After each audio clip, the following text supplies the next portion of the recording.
मेरे दादाजी ने हेल के किंग के साथ महाजोंग खेलते खेलते पूरे 10 बिलियन हार दिए थे और गुस्से में उन्होंने 10 लाख गोस्ट सोल्जर्स की आर्मी इकट्ठा करके सीधे फेंगडू की विशाल सिटी पर चढ़ाई कर दी। वो लगभग अंडरवर्ल्ड के थ्रोन पर बैठने ही वाले थे, लेकिन तभी अचानक उनके पास अपनी सेना को सैलरी देने के लिए पैसे खत्म हो गए और कोई दूसरा रास्ता न बचने पर उन्होंने फिर से मेरे सपनों में घुसकर मुझे देखते ही चिल्लाना शुरू कर दिया। अरे निकम्मे, मुझे कितनी बार तुम्हारे सपनों में चोरी से आना पड़ेगा?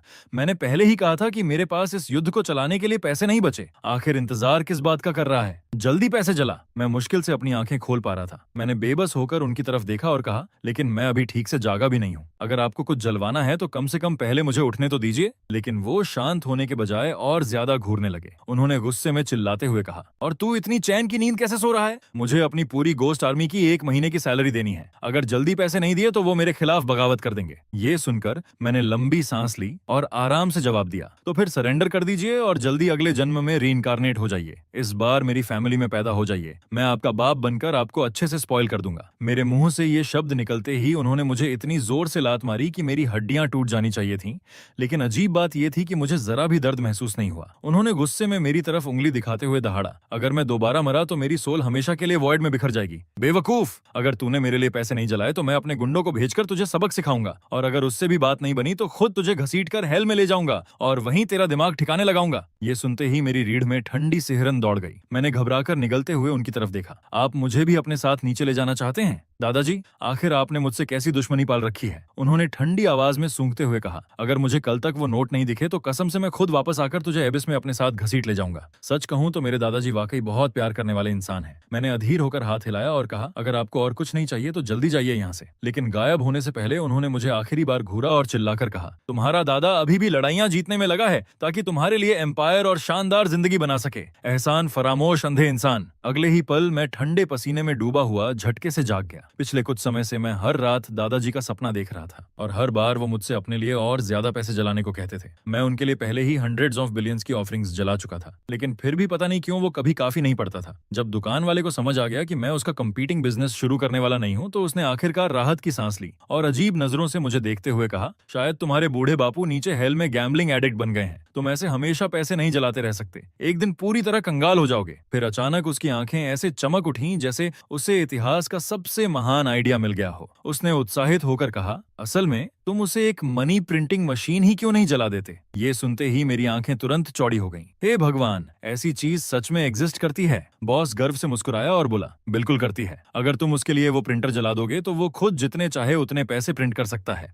मैं शौक में उसे घूरता रह गया। फिर मैंने तुरंत उसके कंधे पकड़ लिए और उत्साह में कहा, बॉस आप तो फ्रीकिंग जीनियस निकले। मुझे अभी के अभी ऐसे 3 दे दीजिए। मैंने बिना 1 सेकंड गंवाए तुरंत पैसे दिए और उन 3 पेपर मनी प्रिंटर्स को लगभग छीन लिया, क्योंकि इस पॉइंट पर अगर मैंने जल्दी अपने दादाजी को खुश नहीं किया तो मुझे सच में लगने लगा था कि वो एक दिन सचमुच मुझे घसीटकर अंडरवर्ल्ड में ले जाएंगे। मैं बिना 1 सेकंड रुके सीधे कब्रिस्तान की तरफ भागा। जैसे ही मैं दादाजी की कब्र के सामने पहुंचा, मैं तुरंत घुटनों के बल बैठ गया और उन पेपर मनी प्रिंटर्स को वहीं जलाना शुरू कर दिया। दादाजी, मैं आपके लिए ये मैजिकल प्रिंटर्स भेज रहा हूँ। अब से अगर आपको पैसे चाहिए हो तो खुद ही प्रिंट कर लीजिए, लेकिन भगवान के लिए अब मेरे सपनों में आना बंद कर दीजिए। उस मनहूस समस्या को आखिरकार खत्म करने के बाद मैं कई दिनों में पहली बार राहत महसूस करते हुए घर लौटा। मुझे पूरा यकीन था कि आज मुझे चैन की नींद मिलेगी, लेकिन ज्यादा देर नहीं हुई थी कि वही जानी पहचानी आवाज फिर से मेरे दिमाग में गूंज उठी। दादाजी, इस बार तो आपने हद ही कर दी। मुझे मत बताइए कि 3 मनी प्रिंटिंग मशीन्स भी आपके लिए काफी नहीं थीं। लेकिन इस बार वो गुस्सा नहीं हुए, उल्टा वो बेहद एक्साइटेड दिख रहे थे और जोर जोर से हंसने लगे। आह मेरे प्यारे परपोते, इस बार तुमने कमाल कर दिया। अब पैसे हमारे लिए कोई समस्या नहीं रहे। हमारे पास इतना कैश है कि पूरे अंडरवर्ल्ड की सड़कें उससे बिछा सकते हैं। सच तो ये है कि हम लगभग किंग ऑफ हेल के पैलेस तक पहुंच चुके हैं। ये सुनते ही मेरा दिमाग लगभग खराब हो गया। तो फिर आखिर आप अभी भी मेरे सपनों पर हमला क्यों कर रहे हैं? दादाजी ने तुरंत जवाब दिया, क्योंकि अब हमारे पास हैवी वेपनरी की कमी है। जल्दी से मेरे लिए कोई पेपर क्राफ्ट्समैन ढूंढो। मुझे फाइटर जेट्स, आर्टिलरी कैनन्स, पूरा आर्सनल चाहिए। मैं अविश्वास से उन्हें घूरता रह गया। इस पॉइंट पर बूढ़े आदमी ने मुझे कोई इनफाइनाइट एटीएम मशीन समझ लिया था। मेरी सैलरी का एक एक पैसा पहले ही उनके फ्यूनरल ऑफरिंग्स खरीदने में खत्म हो चुका था। मेरे पास इंस्टेंट नूडल्स खरीदने तक के पैसे नहीं बचे थे। पेपर वेपन्स तो बहुत दूर की बात थी। मैंने फ्रस्ट्रेशन में अपना चेहरा रगड़ा और कहा, दादाजी, मैं पूरी तरह कंगाल हो चुका हूँ। अब सच में मेरे पास इसके लिए पैसे नहीं है। ये सुनते ही उनका चेहरा तुरंत अंधेरा पड़ गया। कंगाल मतलब क्या? मरने से पहले मैं तुम्हारे लिए इतनी बड़ी सेविंग्स छोड़कर गया था। निकम्मे पोते, आखिर तुमने इतना पैसा बर्बाद कैसे कर दिया? उनकी बात सुनकर मेरी छाती दर्द से कस गई। जो 5 लाख आपने छोड़े थे,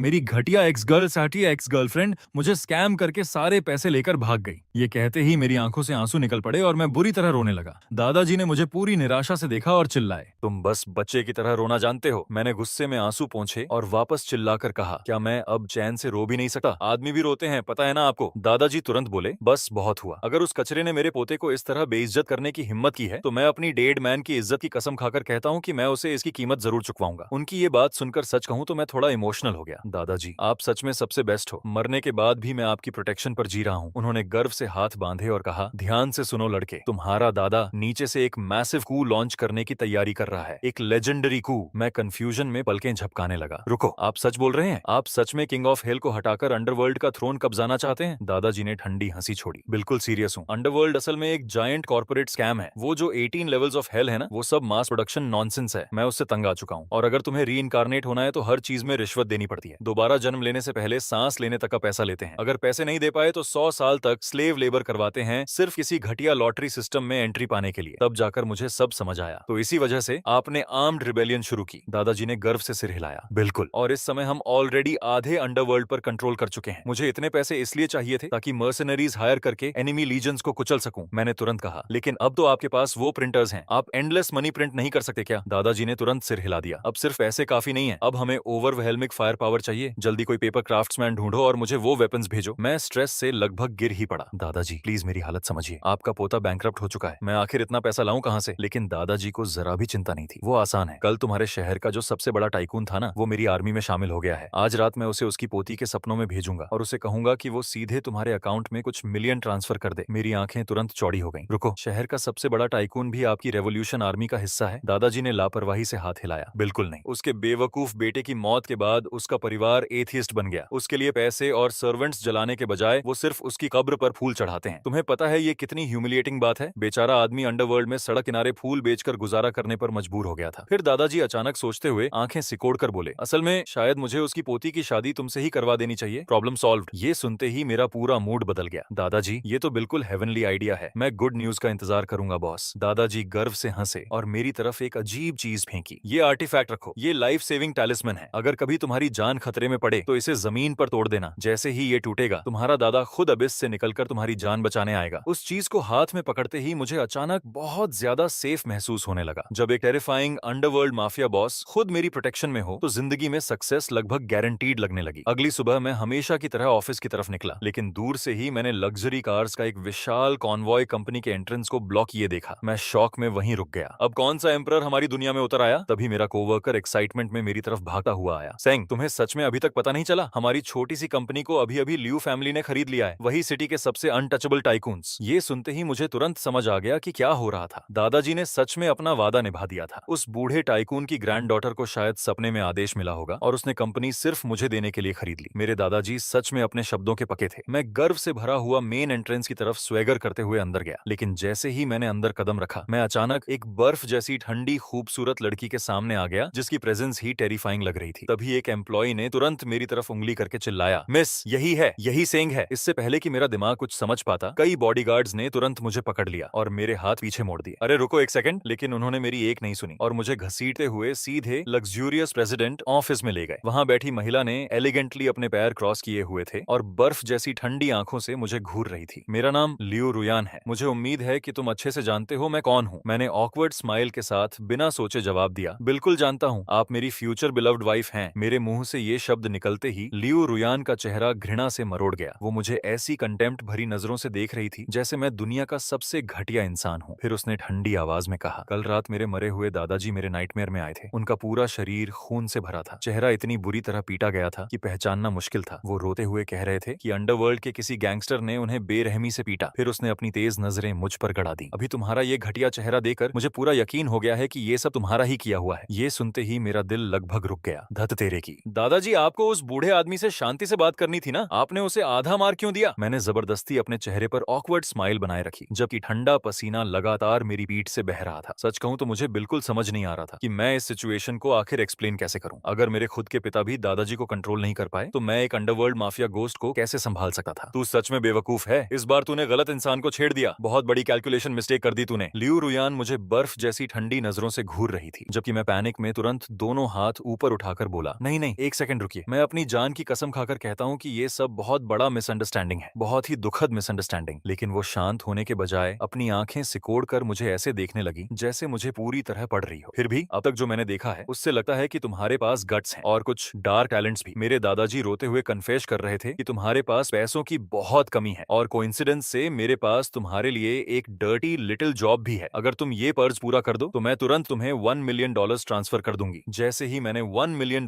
सुना, मेरी आंखें फैल गईं और मेरा दिमाग लगभग बंद हो गया। मिशन क्या है? मैं तुरंत आगे झुक गया और कॉन्फिडेंटली अपनी छाती थपथपाते हुए बोला, आप किसी बात की चिंता मत कीजिए, मैं पूरा मेज परफेक्टली क्लीन कर दूंगा। लियू रुयान ने आराम से पैर क्रॉस किए और बोली, हाल ही में मैंने एक हाफ फिनिश्ड टावर बिल्डिंग खरीदी थी, लेकिन कंस्ट्रक्शन दोबारा शुरू होने के बाद से वहां लगातार टेरिफाइंग एक्सीडेंट्स हो रहे हैं, डार्क सुपरनैचुरल फेनोमेना। मुझे चाहिए कि तुम वहां जाकर तुरंत एक्सरसाइज करो। अगर तुम सफल हुए तो पूरा मिलियन तुम्हारा, कैश, बिना किसी सवाल के। मैंने लगभग तुरंत डील एक्सेप्ट कर ली। आखिर वो बस एक अबैंडन बिल्डिंग ही तो थी। शायद ग्रीड मेरी आंखों पर पर्दा नहीं डाल रही थी, लेकिन उससे पहले कि मैं कॉन्ट्रैक्ट के अंदर छिपी हॉरिफाइंग डिटेल्स पूछ पाता, उसके बॉडीगार्ड्स ने मुझे पकड़कर कूड़े के बोरे की तरह सड़क पर फेंक दिया। मैं डिग्निटी बनाए रखते हुए उठा और अपने कपड़ों की धूल झाड़ने लगा। सच में ये किस तरह के मैंसर्स हैं? लेकिन तभी मेरी नजर पास पड़े एक फटे हुए न्यूज़पेपर पर गई और उसकी खून से सनी हेडलाइन ने तुरंत मेरी रगों में बर्फ जमा दी। Brutal murder inside abandoned building. एक किडनैपर ने बिल्डिंग के अंदर अपनी विक्टिम को टॉर्चर करके मार डाला था और उसकी ब्लड थर्स्टी सोल अब हमेशा के लिए वहीं भटक रही थी। उस कमीनी चुड़ैल ने सच में मुझे सीधे स्लॉटर हाउस भेज दिया। मैं बुरी तरह कांपते हुए उस विशाल अंधेरी बिल्डिंग की तरफ देखने लगा जो मेरे सामने खड़ी थी। पिच ब्लैक एंट्रेंस के अंदर मुझे एक टूटी हुई वुडन एग्जॉर्सिस्ट सोर्ड के टुकड़े दिखाई दिए और तभी बिल्डिंग की गहराइयों से एक डिस्टॉर्टेड फ्यूनरल मेलोडी गूंजने लगी। ये क्या बकवास है? ये तो साइंस के हर कानून को तोड़ रहा है। उस पॉइंट पर मेरी सर्वाइवल इंस्टिंक्ट्स पूरी ताकत से मुझे भागने के लिए चिल्ला रही थीं, लेकिन उस $1 मिलियन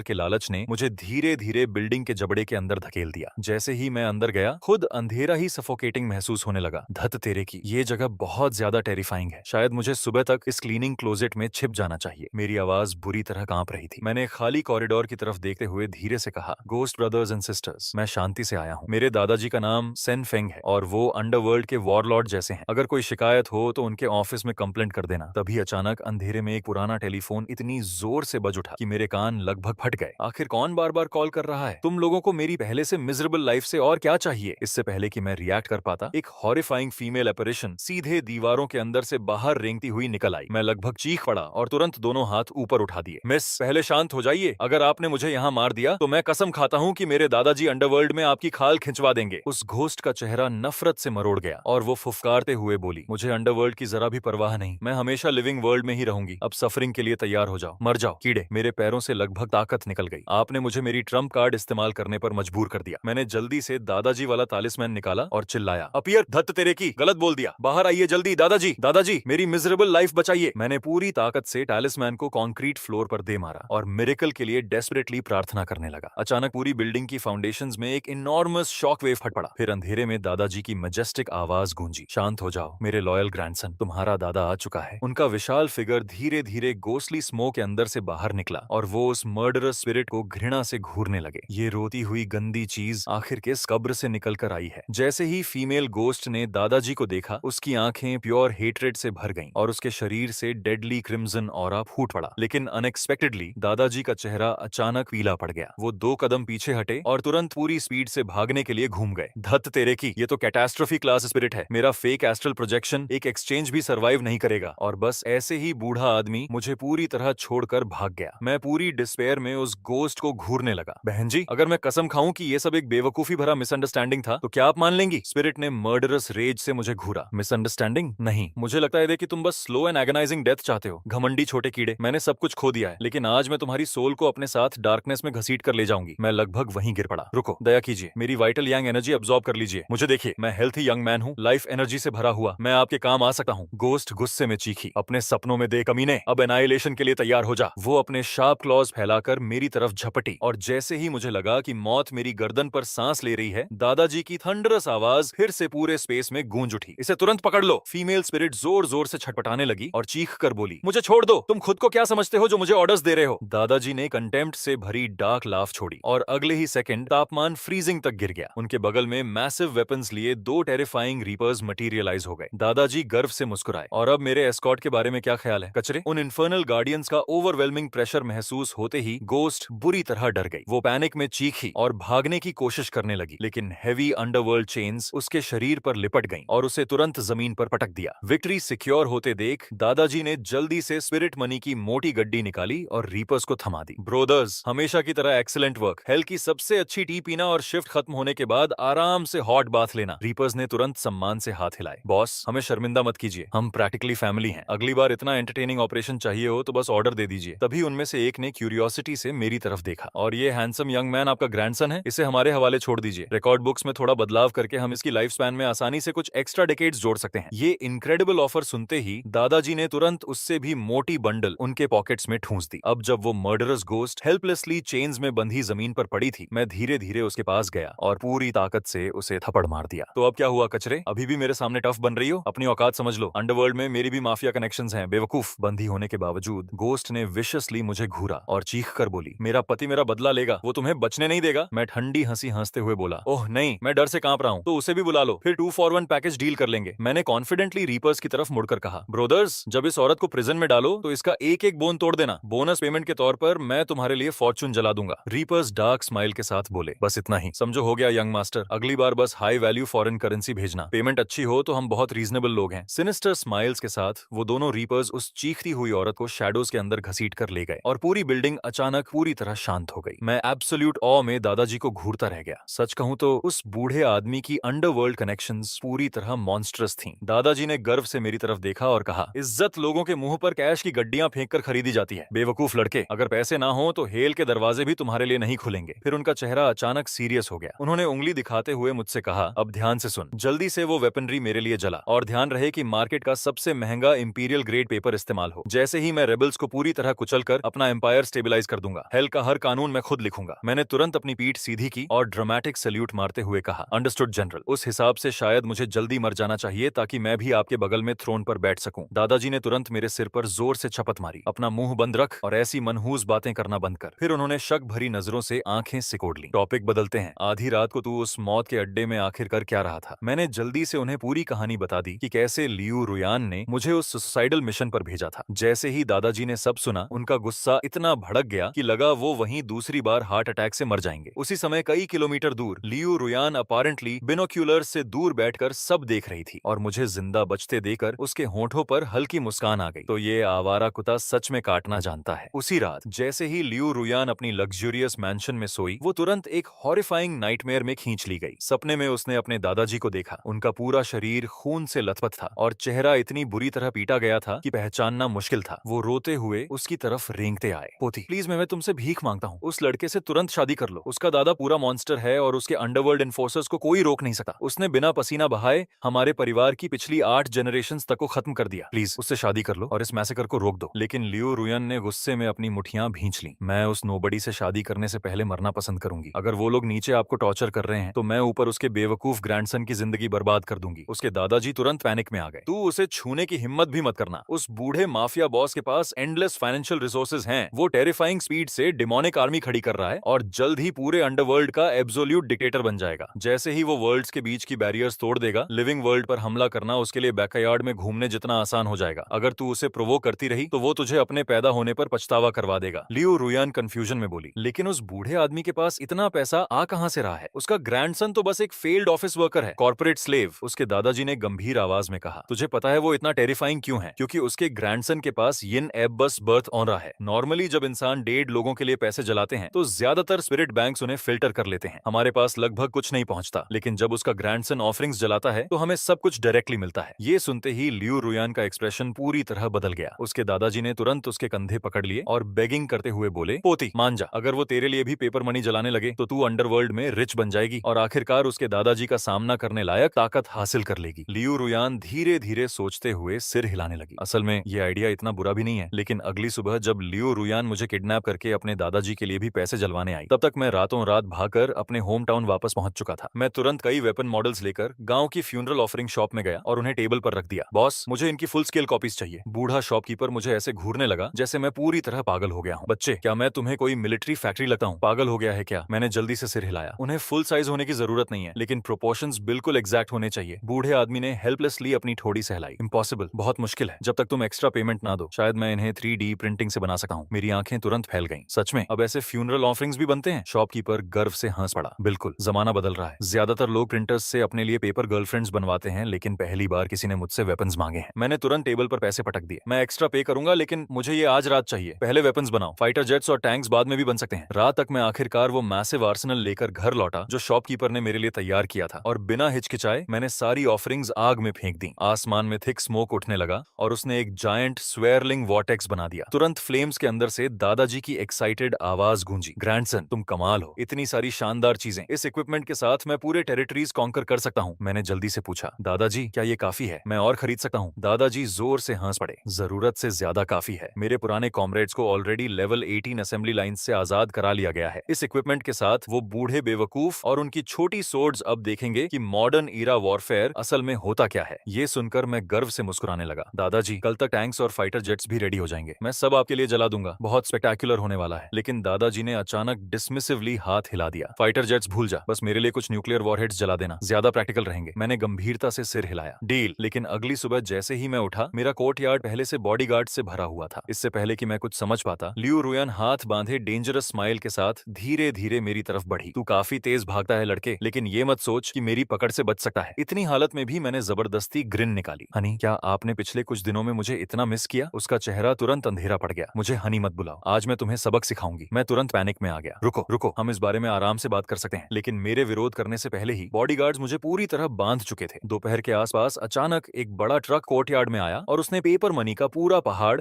बीच आंगन में उलट दिया। मैं शौक में उसे घूरने लगा। ये सब आखिर क्या है? लियू रुयान ने ठंडी नजरों से मुझे देखा और कहा, क्या तुम पैसे जलाने में बहुत अमेजिंग नहीं हो? तो शुरू हो जाओ। मैं कंफ्यूजन में पलकें झपकाने लगा। रुको, आप चाहती हैं कि मैं आपके दादाजी के लिए भी पैसे जलाऊं? जैसे ही मेरे मुंह से ये शब्द निकले, लियू रुयान का गुस्सा पूरी तरह फट पड़ा। लियू रुयान ने गुस्से में जमीन पर पैर पटका और मर्डरस आईज से मेरी तरफ उंगली दिखाते हुए बोली, अगर तुमने एक और बेवकूफी भरी बात कही ना तो मैं तुम्हारा मुंह फाड़ दूंगी। मैंने तुरंत मासूम बनते हुए दोनों हाथ ऊपर उठा दिए। मैं तो बस मजाक कर रहा था, लेकिन ऑनेस्टली देखा जाए तो ये बस समय की बात है। फिर मैंने कोर्टयार्ड में पड़े पेपर मनी के विशाल ढेर की तरफ देखा और लंबी सांस ली। वैसे मैं आपके दादाजी के लिए पैसे जलाऊं कैसे? स्पिरिचुअल ट्रांसफर सिर्फ डायरेक्ट फैमिली मेंबर्स के बीच काम करते हैं, वरना ऑफरिंग रिजेक्ट हो जाती है। उसके बगल में खड़ा टाओइस्ट प्रीस्ट धीरे धीरे सिर हिलाते हुए बोला, मिस, ये सही कह रहा है। लियू रुयान गहरी सोच में पड़ गई। तो फिर क्या करें? क्या सच में कोई तरीका नहीं है? प्रिस्ट ने आराम से अपनी दाढ़ी सहलाई और बोला, एक तरीका है। तुम दोनों को शादी करनी होगी और ऑफिशियली मैरिज रजिस्टर करवानी होगी। उसके बिना ये तुम्हारे परिवार की तरफ से ऑफरिंग्स बर्न नहीं कर सकता। ये सुनते ही हम दोनों पूरी तरह फ्रीज हो गए। मतलब लीगली शादी? टॉइस्ट ने गंभीरता से सिर हिलाया। लियू रुयान ने फ्रस्ट्रेशन में अपने दांत भींच लिए, लेकिन कुछ सेकंड की खामोशी के बाद उसने लंबी सांस ली और आखिरकार फैसला कर लिया। 2 घंटे बाद हम दोनों सिविल अफेयर्स ब्यूरो के बाहर खड़े थे, हाथ में ऑफिशियल मैरिज सर्टिफिकेट पकड़े हुए। लियू रुयान ने मुझे ठंडी नजरों से घूरा और चेतावनी दी, ज्यादा एक्साइटेड मत हो। मेरी नजर में तुम अभी भी बस चॉपिंग बोर्ड पर पड़ी एक मछली हो। मैं बेशर्मी से मुस्कुराया। जो भी कहो हनी, अब मैं घर जाकर दादाजी के लिए पैसे जलाने वाला हूँ। सरप्राइजिंगली मेरा इतना रिलैक्स्ड बिहेवियर देखकर वो थोड़ी सस्पिशियस हो गई। उसने आंखें सिकोड़कर पूछा, तुमने इतनी आसानी से मान कैसे लिया? कहीं तुम पीछे कुछ प्लान तो नहीं कर रहे? मैंने आराम से कंधे उचकाए। बिल्कुल नहीं। वैसे भी आपने जो टाओइस्ट प्रीस्ट हायर किया है वो ऑलरेडी मुझ पर नजर रख रहा है। उसी रात कोर्टयार्ड में पेपर मनी के पहाड़ जल रहे थे और राख तूफान की तरह हवा में उड़ रही थी। टाओइस्ट प्रीस्ट फ्लेम्स के पास कॉन्फिडेंटली खड़ा होकर बोला, मास्टर, ये पैसा जरूर आपके दादाजी तक पहुंच जाएगा, आपको चिंता करने की जरूरत नहीं। लेकिन तभी उसका एक्सप्रेशन अचानक थोड़ा बदल गया। फिर भी आज रात बहुत ज्यादा इंसेंस जल रहा है। इतनी strong spiritual attraction wandering spirits को यहाँ खींच सकती है। फिर उसने गर्व से अपनी छाती फुलाई। लेकिन जब तक मैं यहाँ हूँ डरने की बिल्कुल जरूरत नहीं। जैसे ही उसने ये कहा, हमारे ऊपर का मून अचानक ब्लड रेड हो गया। आसमान से एक टेरिफाइंग स्पेक्ट्रल पैलंक्विन धीरे धीरे नीचे उतरने लगा, जिसके आसपास गोस्टली फिगर्स एक कॉफिन उठाए हुए थे। टाओइस्ट प्रीस्ट का चेहरा तुरंत सफेद पड़ गया। धत तेरे की, रेड मून और फैंटम कॉफिन बेरर्स, ये तो गोस्ट किंग की एस्कॉर्ट प्रोसेशन है। आखिर तुम लोगों ने किस तरह का मॉन्स्टर यहाँ अट्रैक्ट कर लिया? यहाँ तक कि लियू रुयान भी डर के मारे जमीन पर गिर पड़ी। अब क्या करें? टाओइस्ट ने तुरंत ड्रामेटिक अंदाज में अपनी रोब्स ठीक की। घबराओ मत, अब मैं अपनी असली ताकत दिखाऊंगा। लेकिन अगले ही सेकंड वो बूढ़ा फ्रॉड पलटा और ओलंपिक एथलीट से भी तेज भाग गया। मैं उसे डिसबिलीफ में घूरता रह गया। आखिर तुम लोगों ने ये स्कैम आर्टिस्ट कहाँ से ढूंढा? क्या ये सीक्रेटली ट्रैक कॉम्पिटिशंस की ट्रेनिंग ले रहा था? लियू रुयान इतनी बुरी तरह कांप रही थी कि वो ठीक से बोल भी नहीं पा रही थी। मीनवाइल वो जायंट स्पेक्ट्रल पैलंक्विन ओवरवेलमिंग प्रेशर के साथ धीरे धीरे हमारे सामने उतर गया। मेरे पैर कांप रहे थे, लेकिन फिर भी मैंने खुद को शांत दिखाते हुए आगे कदम बढ़ाया। मुझे नहीं पता आज रात कौन सी महान एंटिटी हमारे यहाँ आई है, लेकिन अगर आपको पैसे चाहिए तो बस कह दीजिए, मैं जितने चाहें उतने जला दूंगा। पैलंक्विन के अंदर से एक डीप घोस्टली वॉइस गूंजी, तुम काफी क्लेवर लड़के हो, लेकिन मुझे पैसे नहीं चाहिए। मेरी हार्ट बीट तुरंत तेज हो गई। तो फिर आपको आखिर चाहिए क्या? अगर उसे जलाया जा सकता है तो मैं आपके लिए तैयार कर दूंगा। उस आवाज ने ठंडे स्वर में जवाब दिया, मुझे अपनी वाइफ चाहिए। ये सुनते ही मैंने तुरंत अपने बगल में खड़ी लियू रुयान की तरफ उंगली कर दी। वेल प्रेसिडेंट लियू, लगता है यहाँ आपको थोड़ा सैक्रिफाइस करना पड़ेगा। लियू रुयान डिसबिलीफ में मेरी तरफ देखने लगी। तुम कैसी बकवास कर रहे हो? मैं अब तुम्हारी वाइफ हूँ। तुम सच में मुझे किसी दूसरे आदमी को सौंपने वाले हो? मैंने तुरंत ड्रामेटिक अंदाज में उसका कंधा पकड़ लिया। लेकिन आपने खुद कहा था ना, हम लीगली मैरिड हैं। श्योरली आप अपने प्यारे हस्बैंड को ऐसे छोड़कर नहीं जाएंगी, राइट? उसके चेहरे पर डर और घबराहट देखकर मैंने आखिर टीजिंग बंद की और गोस्ट किंग की तरफ गंभीर होकर मुड़ा। ग्रेट किंग, मेरी वाइफ तैयार नहीं है, लेकिन मैं आपके लिए कई ब्यूटीफुल पेपर कॉन्क्यूबाइंस जला सकता हूँ, जितनी चाहें उतनी। लेकिन गोस्ट किंग की आवाज अचानक हेट्रेड से भर गई। जिस औरत को मैं ढूंढ रहा हूँ वो मेरी वो वाइफ है जिसे मुझसे छीन लिया गया। मेरी खोपड़ी तुरंत सुन्न पड़ गई। रुको एक सेकंड, ये कैसी बकवास है? मैंने आज ही इससे शादी की है और आपको अभी से ये चाहिए? क्या आप पागल हैं? तभी गोस्ट किंग गुस्से में दहाड़ा, कल रात तुमने मेरी वाइफ को मार दिया, आज रात मैं उसका बदला लेने आया हूँ। ये सुनते ही मेरी पूरी बॉडी में बर्फ जैसी ठंडक दौड़ गई। मैंने कभी इमेजिन भी नहीं किया था कि कल रात वाली कैटास्ट्रोफ क्लास फीमेल घोस्ट असल में इस घोस्ट किंग की वाइफ थी। मैंने घबराकर जल्दी से हाथ हिलाए। रुकिए रुकिए, लेकिन आपकी वाइफ कल मेरी लाइफ एनर्जी अब्सॉर्ब करने की कोशिश क्यों कर रही थी? गोस्ट किंग ने ठंडी आवाज में जवाब दिया, वो मुझे चीट करना चाहती थी। मैं ब्लैंक एक्सप्रेशन के साथ उसे घूरने लगा। आपकी वाइफ भी कोई सेंट नहीं थी ऑनेस्टली। गोस्ट किंग ने डिसमिसिवली सूंघा। हम गोस्ट्स हैं, लाइफ एनर्जी अब्सॉर्ब करना हमारे लिए परफेक्टली नॉर्मल है। मैंने हेल्पलेस होकर अपना माथा रगड़ा, लेकिन तभी अचानक मुझे कुछ इंपॉर्टेंट याद आया। रुको, आपकी वाइफ को अंडरवर्ल्ड में घसीटा गया था ना, लेकिन उसकी सोल अभी डिस्ट्रॉय नहीं हुई, मतलब उसे अभी भी बचाया जा सकता है। गोस्ट किंग कुछ पल के लिए चुप हो गया। मैंने तुरंत गर्व से अपने आसपास जल रहे पेपर मनी के पहाड़ों की तरफ इशारा किया, और मेरे दादाजी की अंडरवर्ल्ड में बेहद पावरफुल कनेक्शंस हैं। घोस्ट किंग सस्पिशियसली आंखें सिकोड़ते हुए बोला, और आखिर तुम्हारे दादाजी हैं कौन? मैंने गर्व से अपनी छाती फुलाई और ऑफरिंग्स की तरफ इशारा किया। ये सारा पेपर मनी, इसका हर एक हिस्सा उन्हीं के लिए है। वो नीचे बेसिकली एक जायंट टाइकून है। अंडरवर्ल्ड में हर जगह उनके एलाइज हैं। अगर कोई आपकी वाइफ को बचा सकता है तो वो डेफिनेटली वही हैं। जब गोस्ट किंग ने जलते हुए पेपर मनी के पहाड़ देखे तो वो कुछ पल के लिए चुप हो गया और मुझे गहरी सोच से घूरने लगा। तुम्हारी बात में दम है। अगर तुम सच में मेरी वाइफ को वापस लाने में मदद कर देते हो तो आज से तुम और मैं स्वॉन ब्लड ब्रदर्स होंगे। ये सुनते ही मेरी आंखें चमक उठी। मैंने एक सेकंड भी बर्बाद नहीं किया और तुरंत और ऑफरिंग्स फायर पिट में फेंकने लगा। साथ ही लगातार अंडरवर्ल्ड गार्डियंस को बुलाता रहा। जैसा मैंने सोचा था, अगले ही पल फ्लेम्स के अंदर से ऑक्स हेड और हॉर्स फेस बाहर निकल आए।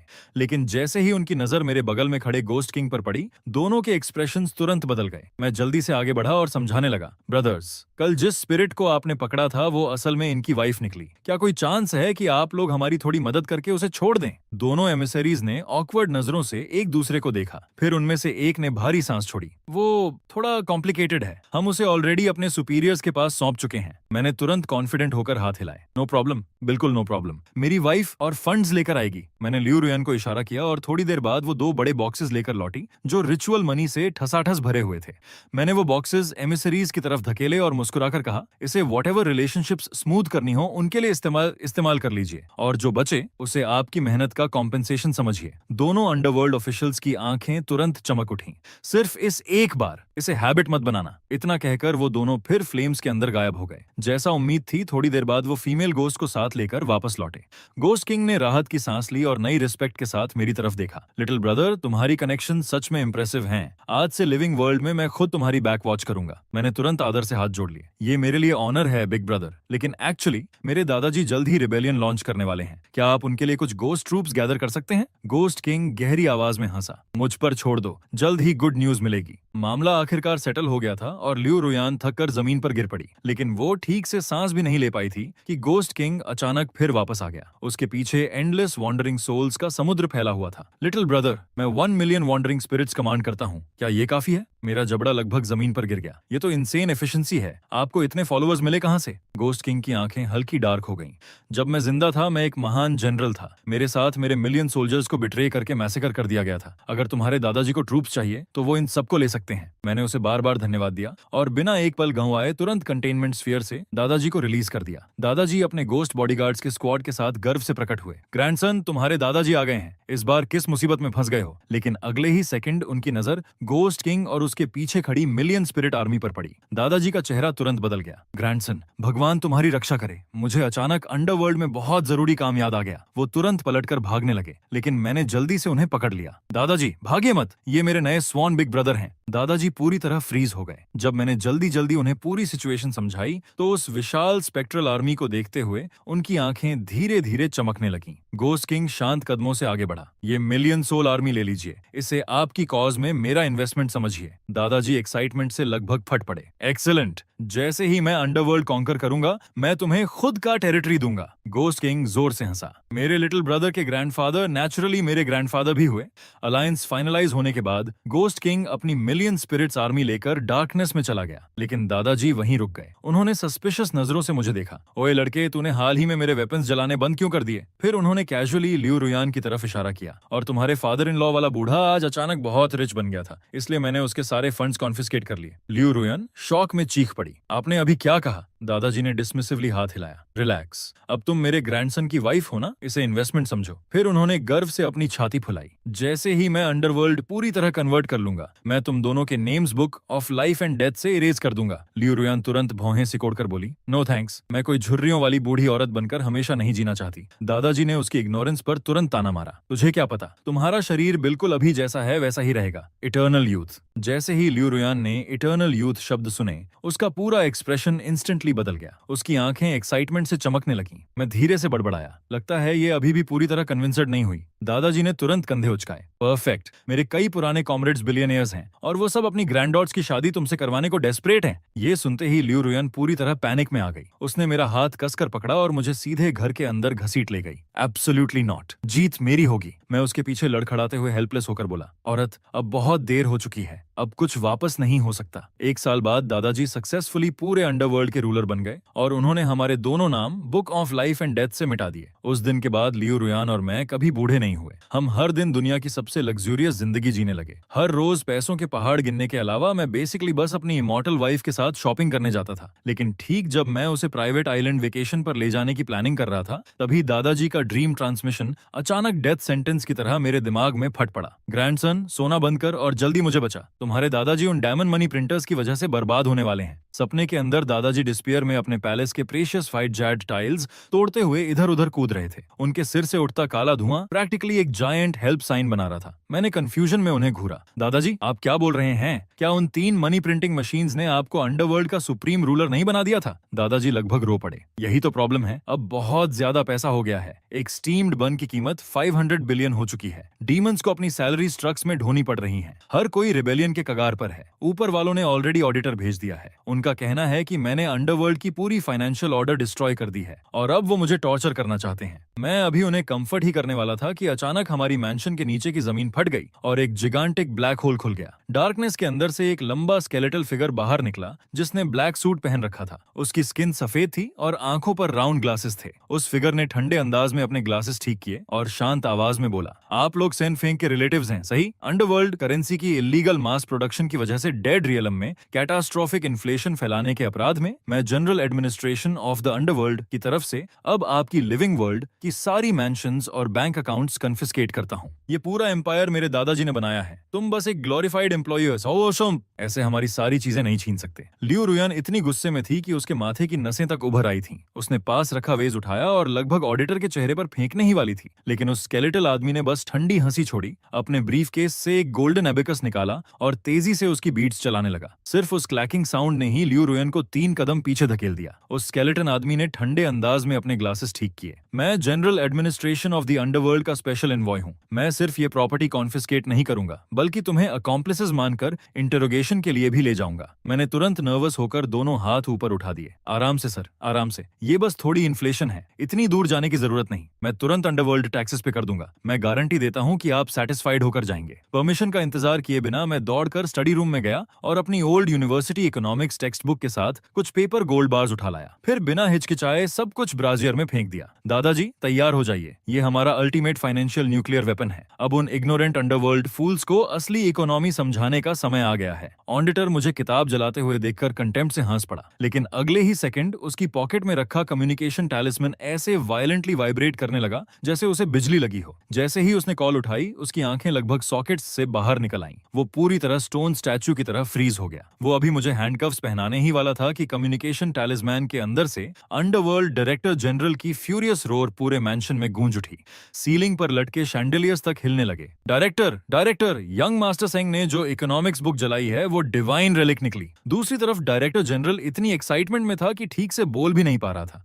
अपेरेंटली दादाजी ने मैक्रो इकोनॉमिक्स का इस्तेमाल करके ना सिर्फ अंडरवर्ल्ड की इन्फ्लेशन स्टेबलाइज कर दी थी, बल्कि पूरे हेल में गवर्नमेंट बॉन्ड्स तक इशू कर दिए थे। अब अंडरवर्ल्ड का हर घोस्ट डेस्परेटली अपना पैसा दादाजी के फाइनेंशियल सिस्टम में डिपॉजिट करने के लिए लड़ रहा था। किसी तरह मेरे दादाजी अंडरवर्ल्ड सेंट्रल बैंक के ऑनरी चेयरमैन बन चुके थे। ऑडिटर का चेहरा डर से पूरी तरह सफेद पड़ गया। वो तुरंत घुटनों पर गिर पड़ा और खुद को थप्पड़ मारने लगा। यंग मास्टर सिंह, मैं अंधा था, मैं आपकी ग्रेटनेस पहचान नहीं पाया। ये पूरी सिचुएशन बस एक मिसअंडरस्टैंडिंग थी। कृपया मुझे माफ कर दीजिए और प्रिटेंड कीजिए कि कुछ हुआ ही नहीं। वो खुद को इतना जोर से थप्पड़ मार रहा था कि उसका चेहरा लगभग डिफॉर्म हो गया। फिर अचानक ब्लैक स्मोक में बदलकर फ्लोर की दरार से भाग गया। ठीक उसी समय मैंशन के डोर्स जोर से खुल गए। एक गोल्डन पेंटेड स्पोर्ट्स कार पूरी स्पीड से गार्डन में घुसी और स्क्रीच के साथ रुक गई। उसमें से एक मोटा आदमी उतरा जिसकी गोल्ड चेन उसके अंगूठे से भी मोटी थी। वो एरोगेंट अंदाज में अपना बड़ा पेट सहलाते हुए बोला, लियो रुयान, ये लैंड ट्रांसफर कॉन्ट्रैक्ट साइन कर रही हो या नहीं? चाहे तुम चाहो या ना चाहो, मेरे पीछे पावरफुल लोग हैं। आज तुम्हें कोई नहीं बचा सकता। वांग बातियन इतने भारी कदमों से गार्डन पार कर रहा था कि उसके पैरों के नीचे स्टोन टाइल्स तक टूट रही थीं। लियो रुयान तुरंत गुस्से में चिल्लाई, वांग बातियन, हद पार मत करो। ये जमीन लियो फैमिली की है। ये सीधी रॉबरी है। वांग बातियन एरोगेंट हंसी हंसा। तो क्या हुआ अगर मैं लूट रहा हूँ? तुम्हारा मरा हुआ दादा क्या करेगा? अर्न से निकलकर मुझे मारेगा? फिर उसने ठंडे अंदाज में हाथ हिलाया। Guards move. ब्लैक सूट्स पहने कई बॉडीगार्ड्स अपनी नकल्स और नेक क्रैक करते हुए हमारी तरफ बढ़ने लगे।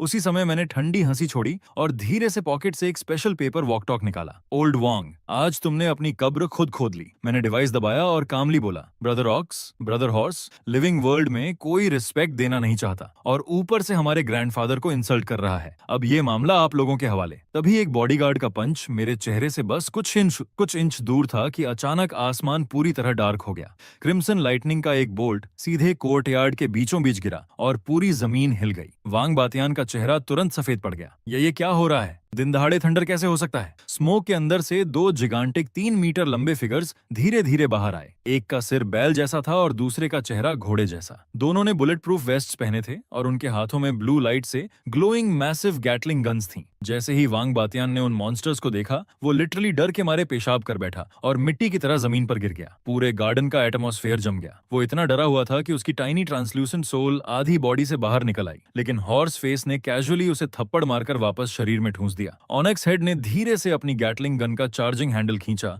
और उसे घूरते हुए बोला, तो तू वो पैथेटिक बैस्टर्ड है जो लॉर्ड सेंग की फ्यूचर ग्रैंडडॉटर इन लॉज को बुली करने आया था। फिर उसने रोटेटिंग बैरल सीधे वांग बेचन के माथे पर तान दी। ठंडी मेटल स्किन से लगते ही बेचारा आदमी दूसरी बार पेशाब कर बैठा। माफ कर दीजिए great sirs, please spare me. मैं अभी चला जाता हूँ, मुझे वो लैंड नहीं चाहिए। मैं तुरंत प्रेसिडेंट लियू को 100 मिलियन कंपेंसेशन दूंगा। हॉर्स फेस ने तुरंत डिसमिसिवली सूंघा। लिविंग वर्ल्ड का पैसा हमारे लिए यूजलेस ट्रैश है। घर जा, पेपर ऑफरिंग्स और स्पिरिट मनी के पहाड़ तैयार कर, फिर ठीक से लॉर्ड सेंग से फॉरगिवनेस मांगते हुए उन्हें जला, वरना कल रात हम खुद तेरे बेड के पास बैठकर सुबह तक हॉरर स्टोरीज सुनाएंगे। वांग बातियन पूरी पैनिक में रेंगता हुआ भाग गया, यहाँ तक कि अपनी गोल्डन स्पोर्ट्स कार भी वहीं छोड़ गया। तभी गार्डन के बीच की हवा फिर डिस्टॉर्ट होने लगी। दादाजी सेन फेंक एक बार फिर प्रकट हुए, लेकिन इस बार उन्होंने लग्जूरियस रोब्स नहीं पहने थे। उनकी जगह वो इंटिमिडेटिंग कैमोफ्लेज कॉम्बैट यूनिफॉर्म में थे। आते ही वो जोर से चिल्लाए, ग्रैंडसन, कचरे को बुली करने में टाइम वेस्ट मत कर। अंडरवर्ल्ड बॉर्डर्स पर डिजास्टर हो गया है। मेरा एक्सप्रेशन तुरंत सीरियस हो गया। दादाजी ग्रिम आवाज में बोले, सेटन नाम के किसी आदमी के नेतृत्व में salty western demons millions of zombies के साथ हम पर हमला कर रहे हैं। मैं कंफ्यूजन में पलकें झपकाने लगा। Western demons? क्या वो आपकी जुरिस्डिक्शन के बाहर नहीं आते? अब अंडरवर्ल्ड में इंटरनेशनल कॉन्फ्लिक्ट्स भी होते हैं। ऑनेक्स हेड ने गुस्से में जमीन पर पैर पटका और उसके नीचे क्रेटर बन गया। उन हरामियों ने बिना परमिशन बॉर्डर क्रॉस किया है। है। ये सुनते ही मैंने धीरे धीरे आंखें सिकोड़ लीं और मैलिशियस ग्रिन दे दी। तो वो उड़ सकते हैं, हाँ, और आग भी उगलते हैं? फिर मैंने कॉन्फिडेंटली दादाजी की तरफ देखा। चिंता मत कीजिए, अगर वो मिथोलॉजी के रूल्स की रिस्पेक्ट नहीं करते तो हम उन्हें साइंस से सबक सिखाएंगे। मैं पूरी रात ड्राइव करके गांव की पेपर ऑफरिंग शॉप पहुंचा। ओनर दुकान बंद करने ही वाला था कि मैंने उसकी कॉलर पकड़ ली और टेबल पर पैसों का बड़ा ढेर पटक दिया। बॉस उठो, मेरे लिए सबसे बड़ा डोंगफिंग बैलिस्टिक मिसाइल बनाओ जो तुम बना सकते हो, और उसके साथ कुछ न्यूक्लियर वॉरहेड्स भी अटैच कर दो। मुझे फुल स्केल चाहिए और सबसे पावरफुल एक्सप्लोजिव्स के साथ। बूढ़ा शॉपकीपर मुझे ऐसे घूरने लगा जैसे उसकी सोल बॉडी छोड़ चुकी हो। भाई, क्या तुम सच में अंडरवर्ल्ड को वर्ल्ड वॉर 3 में घसीटना चाहते हो? आज तक किसी ने ऐसा ऑर्डर नहीं दिया। मैं बेचारे आदमी से जबरदस्ती जल्दी काम करवा ही रहा था कि अचानक आसमान में ओवरवेलमिंग हेवनली क्वायर गूंजने लगी। मैंने ऊपर देखा तो मैंशन के ऊपर टाइनी ब्लैक विंग्ड डीमंस का स्वॉर्म उड़ रहा था, जिनके हाथों में ट्राइडेंट्स थे। जैसे ही वो छोटे डेविल्स मक्खियों की तरह मेरी तरफ डाइव करने लगे, मैंने पास पड़ा फायर एक्सटिंग्विशर उठाया और लीडर के चेहरे पर पूरा स्प्रे मार दिया। व्हाइट फोम में लिपटा वो डीमन दर्द से चीखा और सीधे स्ट्रीट लाइट पोल में सिर मारकर गिर पड़ा। उसके सिर के चारों तरफ गोल्डन स्टार्स घूम रहे थे, जबकि उसके विंग्स बुरी तरह ट्विच कर रहे थे। मैंने तुरंत गुस्से में उसकी तरफ उंगली दिखाई। धत्त तेरे की, मेरे टेरिटरी में आकर कोई भी ट्रबल क्रिएट नहीं करेगा। बॉस, मिसाइल तैयार है, जल्दी आग लगाइए। पेपर ऑफरिंग शॉप का मालिक इतना डरा हुआ था कि उसने मेरी वजह से अपनी जान तक दांव पर लगाने का फैसला कर लिया। उसका पूरा शरीर अनकंट्रोलेबली कांप रहा था, जबकि वो मुश्किल से मैच स्टिक जलाने की कोशिश कर रहा था। उसका हाथ इतनी बुरी तरह हिल रहा था जैसे कोई म्यूजिकल इंस्ट्रूमेंट बजा रहा हो। जैसे ही फ्लेम उस gigantic full scale replica ballistic missile को छुई, पूरा मिसाइल तुरंत आग में घिर गया। मैसिव स्मोक क्लाउड के अंदर लिपटा हुआ वो पेपर मिसाइल सीधे वॉइड में गायब हो गया। कुछ ही सेकंड्स बाद अंडरवर्ल्ड कम्युनिकेशन चैनल से दादाजी की एक्साइटेड हंसी डेफनिंग एक्सप्लोजन्स के साथ गूंज उठी। ग्रैंडसन, ये चीज कमाल की है। उन सॉल्टी छोटे बास्टर्ड्स को जमीन पर उतरने का मौका तक नहीं मिला और इस जायंट रेडिश ने उन्हें हवा में ही उड़ा दिया। अंडरवर्ल्ड बॉर्डर पर पूरा बैटलफील्ड केओस में बदल चुका था। खुद सेटन एक मैसिव क्रेटर के अंदर से मिट्टी और स्मोक में लिपटा हुआ बाहर निकला। उसकी मैजेस्टिक रेड केप पूरी तरह चिथड़ों में बदल चुकी थी और उसका एक रैम हॉर्न पूरी तरह टूट गया था। वो इतना फ्यूरियस था कि उसके हर कदम से जमीन फट रही थी और बॉटमलेस एबिसेस बन रही थीं, जबकि उसके सिर से वॉल्केनो की तरह स्टीम निकल रही थी। ये अनफेयर है, तुम लोग वेपन्स ऑफ मास डिस्ट्रक्शन इस्तेमाल कर रहे हो, ये चीटिंग है। मैंने तुरंत ठंडी हंसी छोड़ी। चीटिंग तुम्हारे बाप की, इसे टेक्नोलॉजिकल इनोवेशन कहते हैं। तभी दादाजी की आवाज फिर दूसरी तरफ से गूंजी। ग्रैंडसन, वो इडियट्स अभी तक मरे नहीं हैं और अब रीइंफोर्समेंट्स मांग रहे हैं। कह रहे हैं कोई डिवाइन अलायंस बना रहे हैं। पर्सनली मुझे लगता है सब इकट्ठा होकर mahjong खेलना चाहते हैं। मैं कॉन्फिडेंटली मुस्कुराया। रिलैक्स ग्रैंडपा, मैं अभी आपको एंटी एयर इंटरसेप्शन सिस्टम दिलाता हूँ। मैं अभी मुश्किल से दादाजी को काम कर पाया था कि अचानक मेरे पीछे सिनिस्टर लाफ गूंज उठी। जिन टाइनी डीमंस पर मैंने पहले फायर एक्सटिंग्विशर स्प्रे किया था वो फिर से खड़े थे, लेकिन इस बार उनकी बॉडीज मैसिवली स्वेल हो चुकी थीं। उनके मसल्स बलून्स की तरह फूल रहे थे, कपड़े फट रहे थे और अंदर डिस्गस्टिंग पर्पल फ्लैश दिख रही थी। लियू रुयान तुरंत नर्वस होकर पीछे हट गई। केयरफुल, लगता है ये म्यूटेट हो गए हैं। मैंने कॉन्फिडेंटली अपनी नेक क्रैक की। म्यूटेटेड माई फुट, बस सूज गए हैं। फिर मैंने ड्रामेटिक अंदाज में लियू रुयान को पीछे खींच लिया। पीछे हटो और अपने हस्बैंड को इन्हें इंटर डायमेंशनल इलेक्ट्रोशॉक लेसन देते हुए देखो। ऑनेस्टली एक्साइटमेंट से मेरे कान तक खुजला रहे थे, लेकिन जैसे ही वो जायंट डीमंस मुझ पर अटैक करने वाले थे, उनकी बॉडीज अचानक फ्रीज हो गईं, जैसे किसी ने पॉज बटन दबा दिया हो। फिर वो वायलेंटली कांपने लगे और लाउड पॉपिंग साउंड्स के साथ वापस नॉर्मल साइज में श्रिंक होने लगे। तभी उनमें से एक ने अचानक रिस्पेक्टफुल आवाज में कहा, mister Singh, please don't panic, मैं हैड्स हूं। मुझे उन मिसाइल्स में काफी इंटरेस्ट है जो आपने सेन फेंग के लिए बर्न किए थे। अगर आप मेरे लिए ऐसे 1000 मिसाइल्स बर्न कर दें तो मैं आपके लिए इन छोटे पेस्ट्स को खत्म कर सकता हूं। मैं शौक में पलकें झपकाने लगा। वाह, अब वेस्टर्न अंडरवर्ल्ड का रूलर भी आर्म्स रेस ज्वाइन करना चाहता है। फिर मैंने थॉटफुली आर्म्स क्रॉस कर लिए। लेकिन 1000 मिसाइल्स चीप नहीं आते, बदले में आप क्या देंगे? हैड्स तुरंत बोला, मैं आपकी वाइफ को अंडरवर्ल्ड इंश्योरेंस दे सकता हूँ। वो सभी डिजीजेस से इम्यून हो जाएगी और हमेशा एटर्नल यूथ मेंटेन करेगी। क्या कहते हैं? लियू रुयान तुरंत एक्साइटमेंट में मेरा आर्म पकड़कर हिलाने लगी। उसके चेहरे की स्माइल ब्लूमिंग फ्लावर से भी ज्यादा ब्राइट थी। लेकिन मैं जवाब देता उससे पहले कम्युनिकेशन चैनल से दादाजी की फ्यूरियस आवाज गूंज उठी, ये चीप विनेगर जैसी स्मेल! हेडीज, तू बूढ़ा बास्टर्ड! मेरे क्लाइंट्स चुराने की हिम्मत कैसे हुई? दादाजी तुरंत मुझ पर चिल्लाए, ग्रैंडसन, इसकी बात मत सुनो। इसका टेरिटरी इतना गरीब है कि वहां डेथ करेंसी तक यूज नहीं होती। ये लोग केवमैन की तरह पत्थरों से ट्रेड करते हैं। ये सब फ्री में चाहता है। हेड्स तुरंत रोर करने लगा, सेनफेंग, अपना मुंह बंद रख। इससे पहले कि दोनों इंटर डायमेंशनल शाउटिंग वॉर शुरू कर देते, मैंने जल्दी से बीच में टोक दिया, लॉर्ड हेड्स, मेरे पास अभी 1000 मिसाइल्स रेडी नहीं है, लेकिन मैं आपको कुछ underworld money printing machines burn करके दे सकता हूं। उससे आपको कंप्लीट फाइनेंशियल फ्रीडम मिल जाएगी। क्या कहते हैं? कम्युनिकेशन चैनल पूरे 3 सेकंड्स तक डेड साइलेंट हो गया। हेडीज जेन्युइनली इस ऑफर से स्टन्ड लग रहा था। फिर अचानक दूसरी तरफ से अर्थ शेकिंग लाफ गूंज उठी। अपीरियंटली बेचारा रोज पत्थर गिन गिन कर थक चुका था। डील मिस्टर सिंह, आप सच में जीनियस हैं। गुडविल के तौर पर मैं इन छोटे डीमंस को पर्सनली हैंडल करूंगा। उसके बोलते ही जमीन के नीचे से countless gigantic ghostly black hands बाहर निकले और उन टाइनी डीमंस को स्क्रीमिंग करते हुए क्रैक्स के अंदर खींच ले गए, जैसे हेल्पलेस चिक्स हों। अगले ही पल कोर्टयार्ड पर छाई सारी डार्क एनर्जी गायब हो गई और आखिरकार सनलाइट वापस लौट आई। मैंने प्राउडली लियू रुयान के शोल्डर्स पर आर्म रख दिया। रुयान, हमारा बिजनेस लगातार बड़ा होता जा रहा है। अब तो फॉरेन अंडरवर्ल्ड किंग्स भी हमारे कस्टमर्स बन चुके हैं। उसने स्पार्कलिंग आईज से मेरी तरफ देखा। हनी, इसका मतलब हम ग्लोबल आफ्टरलाइफ मार्केट मोनोपोलाइज कर सकते हैं? मैंने हेल्पलेस होकर साई किया। मोनोपोलाइज? अभी तो अंडरवर्ल्ड रिबेलियन ही खत्म नहीं हुई, ऊपर से हेवन के ये फ्लाइंग बर्ड्स भी हमारे बिजनेस में नाक घुसा रहे हैं। तभी उन हेवनली बर्ड्स का लीडर अचानक अपनी 6 इनॉर्मस विंग्स फैलाते हुए हवा में उठ गया। उससे निकला विंड प्रेशर इतना टेरिफाइंग था कि हमारी विला की रूफ तक लगभग उड़ गई। उसने अपनी गोल्डन सोर्ड सीधे मेरी तरफ पॉइंट की और डिवाइन अथॉरिटी में चिल्लाया, सेंगलिंग, तुमने सीक्रेटली प्रोहिबिटेड वेपन्स अंडरवर्ल्ड में स्मगल किए हैं और डायमेंशंस के बैलेंस को सिवियरली डिसरप्ट किया है। हेवन के नाम पर मैं अब तुम्हें प्यूरिफाई करूंगा। जैसे ही उसने अपनी मैसिव गोल्डन सोर्ड स्विंग की, टेरिफाइंग व्हाइट स्लैश सीधे मेरी तरफ शूट हुआ। मैं चीख पड़ा और तुरंत जमीन पर डाइव मारकर रोल करते हुए लियू रुयान के पीछे छिप गया। उसके माथे की नसें तुरंत गुस्से से उभर आईं। उसने आसमान की तरफ उंगली दिखाकर फ्यूरियस आवाज में चिल्लाया, प्यूरिफाई अपने सिर को, इडियट!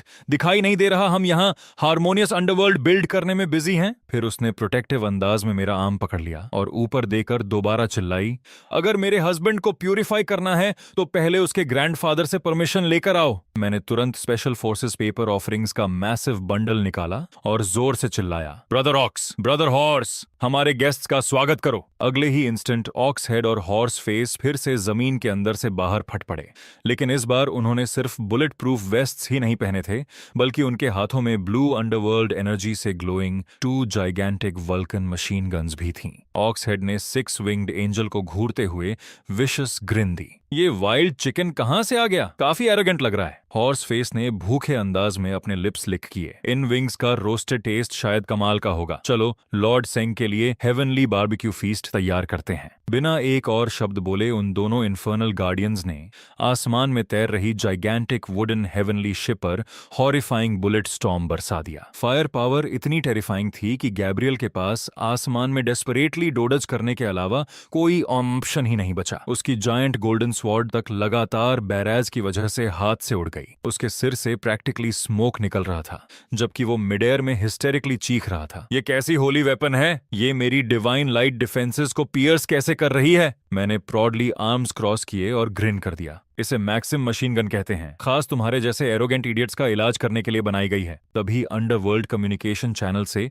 दादाजी की एक्साइटेड आवाज फिर गूंज उठी, ग्रैंडसन, अब मत रुकना, मेरे लिए कुछ एंटी एयर कैनन्स भी बर्न कर। आज रात इन फेदर्ड इडियट्स को रोस्टेड चिकन बनाऊंगा। सिचुएशन पूरी तरह आउट ऑफ कंट्रोल होती देखकर गैब्रियल ने अचानक अपनी रोब के अंदर से एक प्योर व्हाइट हॉर्न निकाला और ड्रामेटिक अंदाज में उसे बजाने की तैयारी करने लगा। लेकिन जैसे ही मेरी नजर उस चीज पर साफ पड़ी, मेरा पूरा पूरा चेहरा वायलेंटली ट्विच करने लगा। उसके साइड पर टाइनी चाइनीज कैरेक्टर्स खुदे हुए थे, मैन्युफैक्चर्ड इन यीवू। मैं वहीं ऑलमोस्ट खून खांसने वाला था। गैब्रियल ने पूरी ताकत से चीक्स फुलाए और लेजेंडरी हॉर्न ऑफ अपोकलिप्स बजाने की कोशिश की, लेकिन उससे पहले ही मैं तुरंत आगे लपका और उसे सीधा पीछे से लात मार दी। अबे बंद कर वो चीज बजाना, इडियट। वो हॉर्न यीवू में बना है और $3 का आता है। तू उसे आसमान टूटने तक भी बजा ले, उससे बस बच्चों का गाना ही निकलेगा। गैब्रियल का चेहरा गुस्से से लाल हो गया। ब्लास्फेमी, ये सेक्रेड रिलिक खुद लॉर्ड ने मुझे दिया था। फिर उसने पूरी ताकत से हॉर्न फूंक दिया। अगले ही सेकंड पूरे बैटलफील्ड में सबसे चीप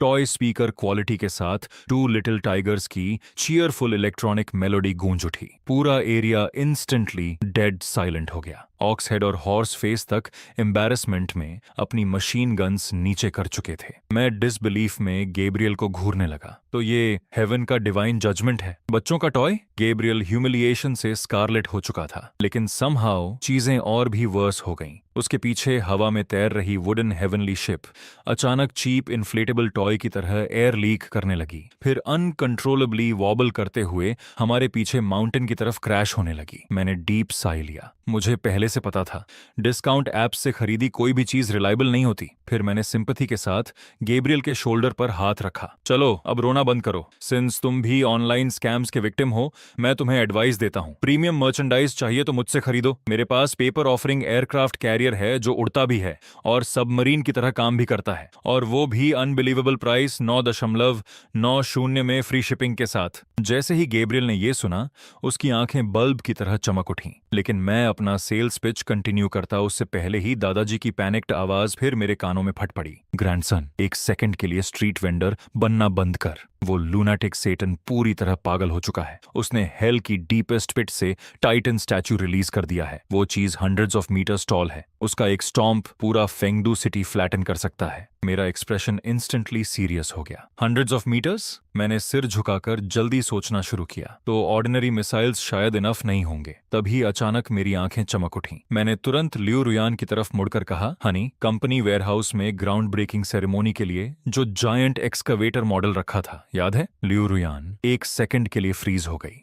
फिर मेरा प्लान समझते ही एक्साइटमेंट में अपनी थाई पर थप्पड़ मार दिया। ठीक उसी समय डिस्टेंट होराइजन वायलेंटली ट्रेम्बल करने लगा।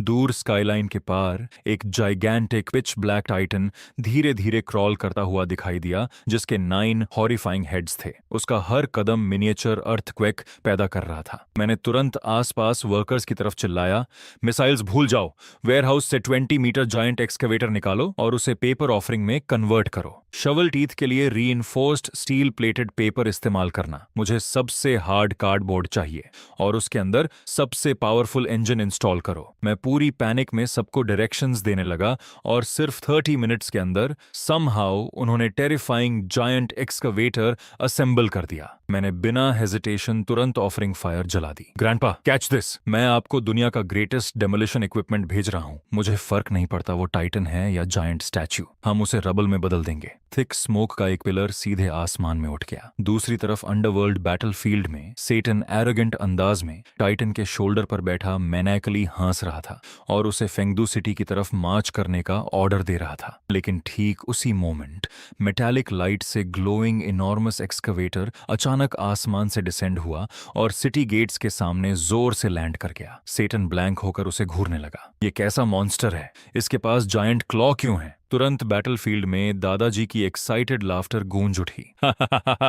इसे एक्सकवेटर कहते हैं। इसकी स्पेशलिटी तुम्हारे जैसे बास्टर्ड्स की इलीगल कंस्ट्रक्शंस डिमोलिश करना है। फिर कम्युनिकेटर से दादाजी की कंफ्यूज्ड आवाज आई, ग्रैंडसन, ये चीज चलाते कैसे हैं? मैंने तुरंत इंस्ट्रक्शंस चिल्लाने शुरू किए। लेफ्ट लीवर पुल करो डिगिंग के लिए और राइट वाला रोटेट करने के लिए। बस ऐसे, एग्जैक्टली ऐसे। अब उसे डिवाइन ड्रैगन स्विंग मारो। एक्सकवेटर कैबिन के अंदर प्राउडली बैठे दादाजी मैडमैन की तरह लेवर्स खींचने लगे। अगले ही instant gigantic shovel deafening roar के साथ हवा चीरते हुए टाइटन के फोरहेड पर जा लगी। टेरिफाइंग प्रिसिजन के साथ एक्सकवेटर हुक ने टाइटन का एक हेड पकड़ लिया और एक वायलेंट ट्विस्ट में उसे क्लीनली उखाड़ फाड़ दिया। कोलोसल स्टैच्यू पूरी तरह डिसोरिएंटेड होकर पीछे लड़खड़ा गया। खुद सेटन टाइटन के शोल्डर से उछलकर फेस फर्स्ट डर्ट में जा गिरा और मुंह भर मिट्टी निगलने लगा। अगले ही पल पूरी अंडरवर्ल्ड आर्मी डीफनिंग विक्ट्री चीयर्स में फट पड़ी। दादाजी एक्सकावेटर को वेटरन डेमोलिशन फोरमैन की मैजेस्टिक कॉन्फिडेंस के साथ कंट्रोल कर रहे थे। ग्रैंडसन, ये मशीन मैग्निफिसेंट है। अब से हर अंडरवर्ल्ड एक्सपेंशन प्रोजेक्ट इसी ब्यूटी पर डिपेंड करेगा। मैं प्राउडली हंस पड़ा। ग्रैंडपा, अगर ऐसा है तो अब सेटन का हेडक्वार्टर्स भी डिमोलिश कर दें। मैं और इक्विपमेंट ऑफरिंग्स बर्न करने ही वाला था कि अचानक पीछे से लियू रुयान पैनिक में चीख उठी। मैं तुरंत घूमकर देखता ही फ्रीज हो गया। पता नहीं कैसे, लेकिन हमारे बैकयार्ड के बीचों बीच ग्लोइंग गोल्डन फ्रूट से भरा एक कोलोसल ट्री अचानक प्रकट हो चुका था। उसकी ब्रांचेस के नीचे एक बूढ़ा आदमी ग्रीन ओनैक्स पर बैठा हमें अनरी डबल स्माइल के साथ क्वाइटली देख रहा था। मैं एक्सकेवेटर बर्न करने की जगह पर इतना फोकस था कि मुझे ट्री के अपीयर होने का पता ही नहीं चला। अब उसकी रेडिएंट गोल्डन लाइट के नीचे वो एल्डरली मैन धीरे धीरे अपनी लंबी व्हाइट बियर्ड सहला रहा था और पूरी शांति से हमें ऑब्जर्व कर रहा था। यो यो यो। मैं सामने बैठे उस बूढ़े आदमी को ब्लैंक होकर घूरने लगा।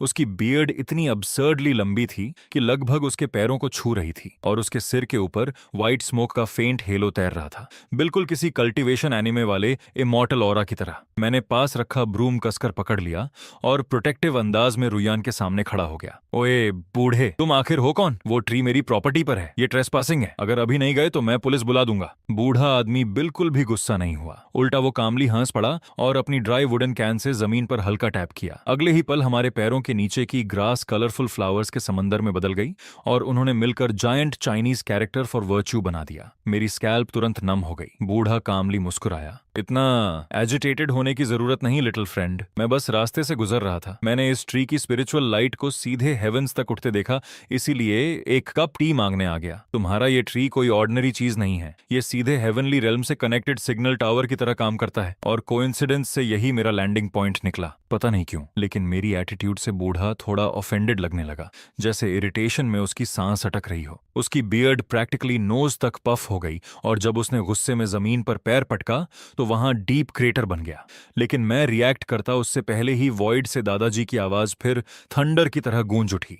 बस इस बार उनका टोन अनबिलीवेबली रिस्पेक्टफुल था। उनकी आवाज में डर तक सुनाई दे रहा था। ग्रैंडसन, तुरंत घुटनों पर बैठ। वो ग्रेट एंसेस्टर खुद हैं। अंडरवर्ल्ड में हमने जो वेपन स्मगलिंग का तमाशा मचाया था वो इतना बड़ा हो गया कि अपर हेवेंस तक अलर्ट हो गए। वो इंटरडिमेंशनल कॉपरेशन नेगोशिएट करने आए हैं। मेरा ब्रेन लगभग शॉर्ट सर्किट हो गया। इंटरडायमेंशनल कॉपरेशन, ग्रेट एंसेस्टर, रुकिए, हेवन भी मुझसे बिजनेस करना चाहता है। कहीं गॉड्स को भी गैटलिंग मशीन गन्स तो नहीं चाहिए? मैंने तुरंत ब्रूम एक तरफ फेंका और परफेक्ट 90 डिग्री बो मार दिया। रुयान ने भी लाइटनिंग स्पीड से रिएक्ट किया। वो दौड़कर अंदर गई और दोनों हाथों में स्टीमिंग रेड टी लेकर वापस आई। ग्रेट एंसेस्टर, कृपया टी लीजिए। मेरे हस्बैंड पहले बस मजाक कर रहे थे, कभी कभी उनका ब्रेन थोड़ा मैल फंक्शन कर जाता है। कृपया उनकी स्टुपिडिटी माफ कर दीजिए। बूढ़ा वार्मली हंसा और अपनी स्लीव वेव कर दी। कोई बात नहीं लिटिल फ्रेंड, आजकल हेवनली रेल्म भी रिसोर्स शॉर्टेजेस फेस कर रहा है। जो मॉडर्न वंडर्स तुम अंडरवर्ल्ड में बर्न कर रहे हो उसका हिस्सा हमें भी चाहिए, स्पेशली वो थिंग जिसे फूड डिलीवरी कहते हैं। इमॉर्टल्स इतने लंबे समय से मेडिटेशन में आइसोलेटेड हैं कि प्रैक्टिकली भूखे मर रहे हैं। मैंने 2 बार ब्लिंक किया। आप लोगों को टेक आउट डिलीवरी चाहिए? करेक्ट। बूढ़े ने सीरियसली सिर हिलाया। इमॉर्टल स्पिरिचुअल ड्यू और पीचेस खा खाकर थक चुके हैं। मैंने थॉटफुली चिन रब की। इम्पॉसिबल तो नहीं है ग्रेट एंसेस्टर, लेकिन पेमेंट कैसे करेंगे? कहीं हेवन भी इनवॉइसेस अंडरवर्ल्ड गोस्ट मनी में सेटल करने की प्लानिंग तो नहीं कर रहा? वो स्टफ यहाँ यूजलेस है। बूढ़ा मिस्टीरियस स्माइल देने लगा, फिर अपनी स्लीव से डैजलिंग गोल्डन टैलिस्मैन निकाला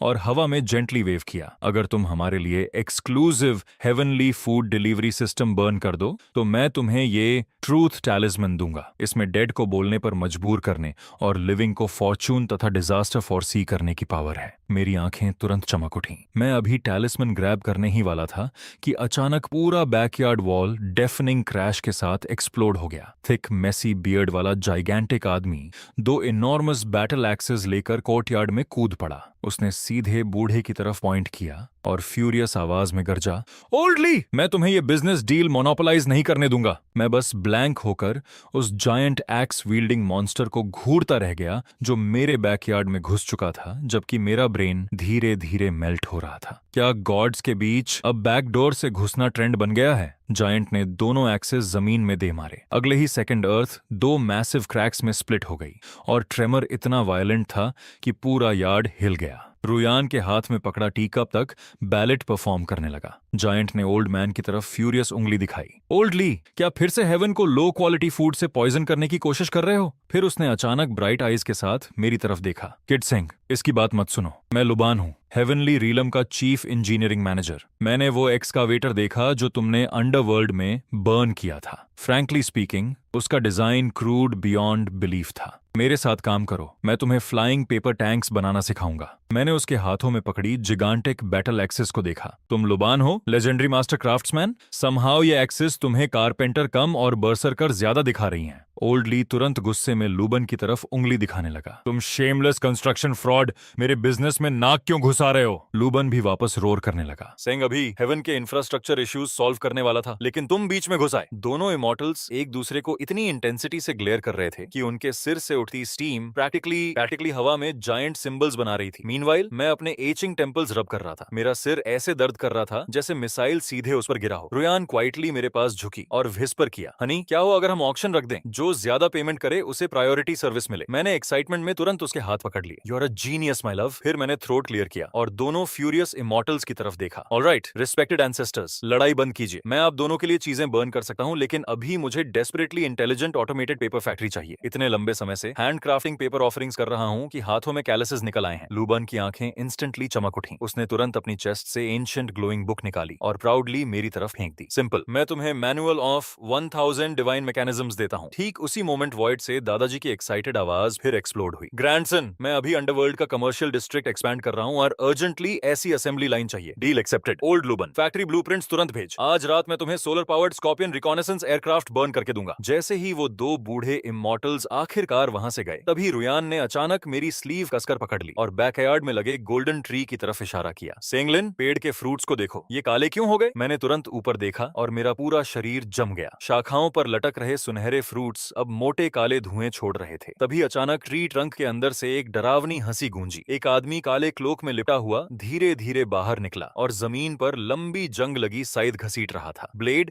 जहां भी जमीन से टकराती वहां स्पार्क्स उड़ने लगते। वो आदमी मुझे देखकर खतरनाक मुस्कान हंसा और उसकी आवाज ऐसी थी जैसे कोई ग्लास पर नाखून घिस रहा हो। सेंगलिंग, सेटन ने तुम्हें ग्रीटिंग्स भेजे हैं। उसने हेल के अबिस में तुम्हारे लिए एक छोटा सा गिफ्ट तैयार किया है और बहुत जल्द तुम खुद उसे देखोगे। उसके बोलते ही उसने साइद को जोर से घुमाया और एक डार्क बीम सीधे मेरी गर्दन की तरफ आ गई। धतेरे की, रुयान नीचे झुको। मैंने तुरंत रुयान को जमीन पर खींच लिया और दूसरे हाथ से पास रखा फायर एक्सटिंग्विशर उठाकर उस आदमी पर पूरा स्प्रे कर दिया। सफेद पाउडर उसके पूरे शरीर पर फट पड़ा और उसकी साइथ अटैक रास्ता बदलकर गोल्डन ट्री की बाग का बड़ा हिस्सा उड़ा गई। क्लोक्ड आदमी गुस्से से गरजा, तू गंदा मॉर्टल, इतनी कावर्डली वेपन इस्तेमाल करने की हिम्मत कैसे हुई? मैंने तुरंत एक्सटिंग्विशर उसकी तरफ गर्व से तान दिया। इसे साइंटिफिक सेल्फ डिफेंस कहते हैं। फिर मैंने अंडरवर्ल्ड कम्युनिकेटर की तरफ देखकर चिल्लाया, ब्रदर ऑक्स, ब्रदर हॉर्स, कोई लिविंग वर्ल्ड में मर्डर करने आया है, तुरंत ऊपर आओ। बाद में तुम दोनों के लिए स्पेशल फोर्सेस यूनिफॉर्म्स बर्न करूंगा। मेरी बात खत्म होते ही ऑक्स हेड और हॉर्स फेस सीधे जमीन फाड़कर बाहर निकल आए, लेकिन इस बार मशीन गन्स की जगह दोनों के हाथों में क्रैकलिंग इलेक्ट्रिक सोल कैचिंग बैटॉन्स थे जिनसे नीले स्पार्क्स निकल रहे थे। हॉर्स फेस ने क्लोक्ड आदमी को घूरकर नाक सिकोड़ ली। ये कौन सा जंगली डीमन आ गया? काली स्कर्ट पहनकर खुद को ग्रिम रीपर समझने लगा। ऑक्स हेड साइथ को देखते हुए ठुड्डी सहलाने लगा। सच बोलूं ओल्ड हॉर्स, ये स्काइथ काफी यूजफुल लग रही है। इसे वापस अंडरवर्ल्ड कैफेटेरिया ले जाकर वेजिटेबल्स काटने के काम में इस्तेमाल कर सकते हैं। इससे पहले कि क्लोक्ड आदमी रिएक्ट करता, दोनों उस पर टूट पड़े और इतनी ब्रूटल बीटिंग शुरू हुई कि उसकी पूरी बॉडी से स्पार्क्स निकलने लगे। वो मैल फंक्शनिंग रोबोट की तरह जोर जोर से काम हाँपने लगा। उसके सिर से उठती भाप धीरे धीरे हवा में ग्लोइंग वर्ड्स बनाने लगी। The abyss zombie virus has already spread. अगले ही पल उसका पूरा शरीर काले धुएं में एक्सप्लोड हो गया। तभी दादाजी की आवाज अचानक बेहद सीरियस हो गई। पोते, बड़ी प्रॉब्लम हो गई। उस पागल सेटन ने अंडरवर्ल्ड के ड्रिंकिंग वाटर में पॉइजन मिला दिया। आधे लोअर डीमन ज़ॉम्बीज बन चुके हैं और जो भी हिल रहा है उसे काट रहे हैं। मेरे बॉडीगार्ड्स भी गिरने वाले हैं। मैं ब्लैंक होकर आसमान देखने लगा। ज़ॉम्बी घोस्ट्स, ये कहानी हर बार और ज्यादा रिडिकुलस क्यों होती जा रही है? दादाजी थकी हुई आवाज में बोले, ये चीजें फायर और ब्लेड से नहीं डरती, इन्हें सिर्फ सनलाइट से डर लगता है। मैंने तुरंत उंगलियां चटकाई, तो फिर मैं आपको एक सनबर्न करके भेज देता हूँ। उसी रात मैं फिर से सीधे पेपर ऑफरिंग शॉप पहुंचा। मालिक अभी भी नींद में लार टपका रहा था जब मैंने उसे बिस्तर से घसीटकर बाहर निकाला और दुकान के बाहर रखे giant ultra violet flood lights की तरफ इशारा किया। बॉस, इन सबको पेपर ऑफरिंग्स में बदल दो, मैं अंडरवर्ल्ड को सिटी दैट नेवर स्लीप्स बनाने वाला हूँ। मालिक उन जायंट स्पॉटलाइट्स को देखकर पूरी तरह फ्रीज हो गया। वो अपनी आंखें ऐसे मलने लगा जैसे उसे सच में लग रहा हो कि उसके कस्टमर्स हर दिन और ज्यादा पागल हो रहे हैं। तभी मैंने जोर से एक भारी गोल्ड इनगोट मेज पर पटका। ये वही रिवॉर्ड था जो ग्रैंड एंसेस्टर लुबान ने मुझे दिया था। मालिक की आंखें लगभग बाहर निकल आईं। भाई ये गोल्ड असली है। अगले ही पल वो सीधा खड़ा हो गया। अगर पैसे इतने हैं तो मैं तुम्हारे लिए पूरा मून भी बना दूंगा। मैंने एग्रेसिवली फ्लडलाइट्स की तरफ इशारा किया। कम बातें ज्यादा काम, और ऐसी जायंट पेपर बैटरीज लगाओ जिनकी रोशनी देकर कोई भी अंधा हो जाए। मालिक और उसके असिस्टेंट्स पूरी रात dozens gigantic paper floodlights assemble करते रहे। जैसे ही काम पूरा हुआ मैंने तुरंत ऑफरिंग फायर जला दी। आसमान में उठता धुआं किसी मैजेस्टिक ड्रैगन जैसा लग रहा था। दादाजी तैयार हो जाइए, अंडरवर्ल्ड का पहला टैनिंग सेशन ऑफिशियली शुरू होने वाला है। अगले ही पल सीन अंडरवर्ल्ड में फेंगदू सिटी के बाहर शिफ्ट हो गया। एंडलेस ज़ॉम्बी घोस्ट्स पागल मॉन्स्टर्स की तरह सिटी वॉल्स को नोच रहे थे। उनका लीडर अपना ही सिर बॉल की तरह उछाल उछाल कर हिस्टेरिकल हंसी हंस रहा था। तभी अचानक अंडरवर्ल्ड स्काई में दर्जनों जाइगेंटिक व्हाइट स्फीयर्स इग्नाइट हो गए और पूरा रेल्म डे टाइम जितना चमकने लगा। ज़ॉम्बीज तुरंत दर्द से चीखने लगे। मेरी आंखें जल रही हैं, लाइट बहुत तेज है, मैं पिघल रहा हूँ। जैसे ही अल्ट्रा वायलेट लाइट उन पर पड़ी उनकी बॉडी से सफेद धुआं निकलने लगा और वो बॉइलिंग वाटर में गिरी आइस क्यूब्स की तरह मेल्ट होने लगे। सिटी वॉल के ऊपर दादाजी डार्क सनग्लासेस पहनकर एम्परर की तरह खुद को पंखा झल रहे थे। हा पोते, ये चीज परफेक्टली काम कर रही है। सारे ज़ॉम्बीज ऑलरेडी डस्ट बन चुके हैं। वो बूढ़ा सेटन अभी गुस्से से खुद को नोच रहा होगा। मैं गर्व से मुस्कुराया। हनी, हमने फिर एक बड़ा अचीवमेंट हासिल कर लिया। रुयन ने स्मग एक्सप्रेशन के साथ हाथ बांध लिए। ऑफ कोर्स किया, लेकिन ग्रैंडपा ये जायंट फ्लडलाइट्स बहुत ज्यादा एनर्जी कंज्यूम करते हैं। अगली बार आपके लिए सोलर जनरेटर्स भी भेजेंगे। जैसे ही सबने राहत की सांस ली तभी बैकयार्ड का गोल्डन ट्री अचानक जोर जोर से कांपने लगा। काले पड़े फ्रूट्स एक एक करके जमीन पर गिरने लगे और डार्क पोर्टल्स में बदल गए। फिर उनमें से एक पोर्टल से ब्लू सूट पहने और पतली मुस्टाश वाला आदमी आराम से बाहर निकला। उसके हाथ में डॉक्यूमेंट्स का बड़ा स्टैक था। उसने मेरी तरफ एलिगेंटली झुककर कहा, मिस्टर सिंह, आपसे मिलकर खुशी हुई। मैं वेस्टर्न अंडरवर्ल्ड एसोसिएशन का लॉयर हूँ। आपने एडवांस्ड वेपनरी इलीगली इस्तेमाल की और ट्रांसनेशनल वॉर कॉन्फ्लिक्ट में इंटरफियर किया, इसीलिए हम ऑफिशियली आपके खिलाफ लॉ सूट फाइल कर रहे हैं। मैंने डिसबिलीफ में 2 बार पलक झपकाई। मजाक कर रहे हो क्या?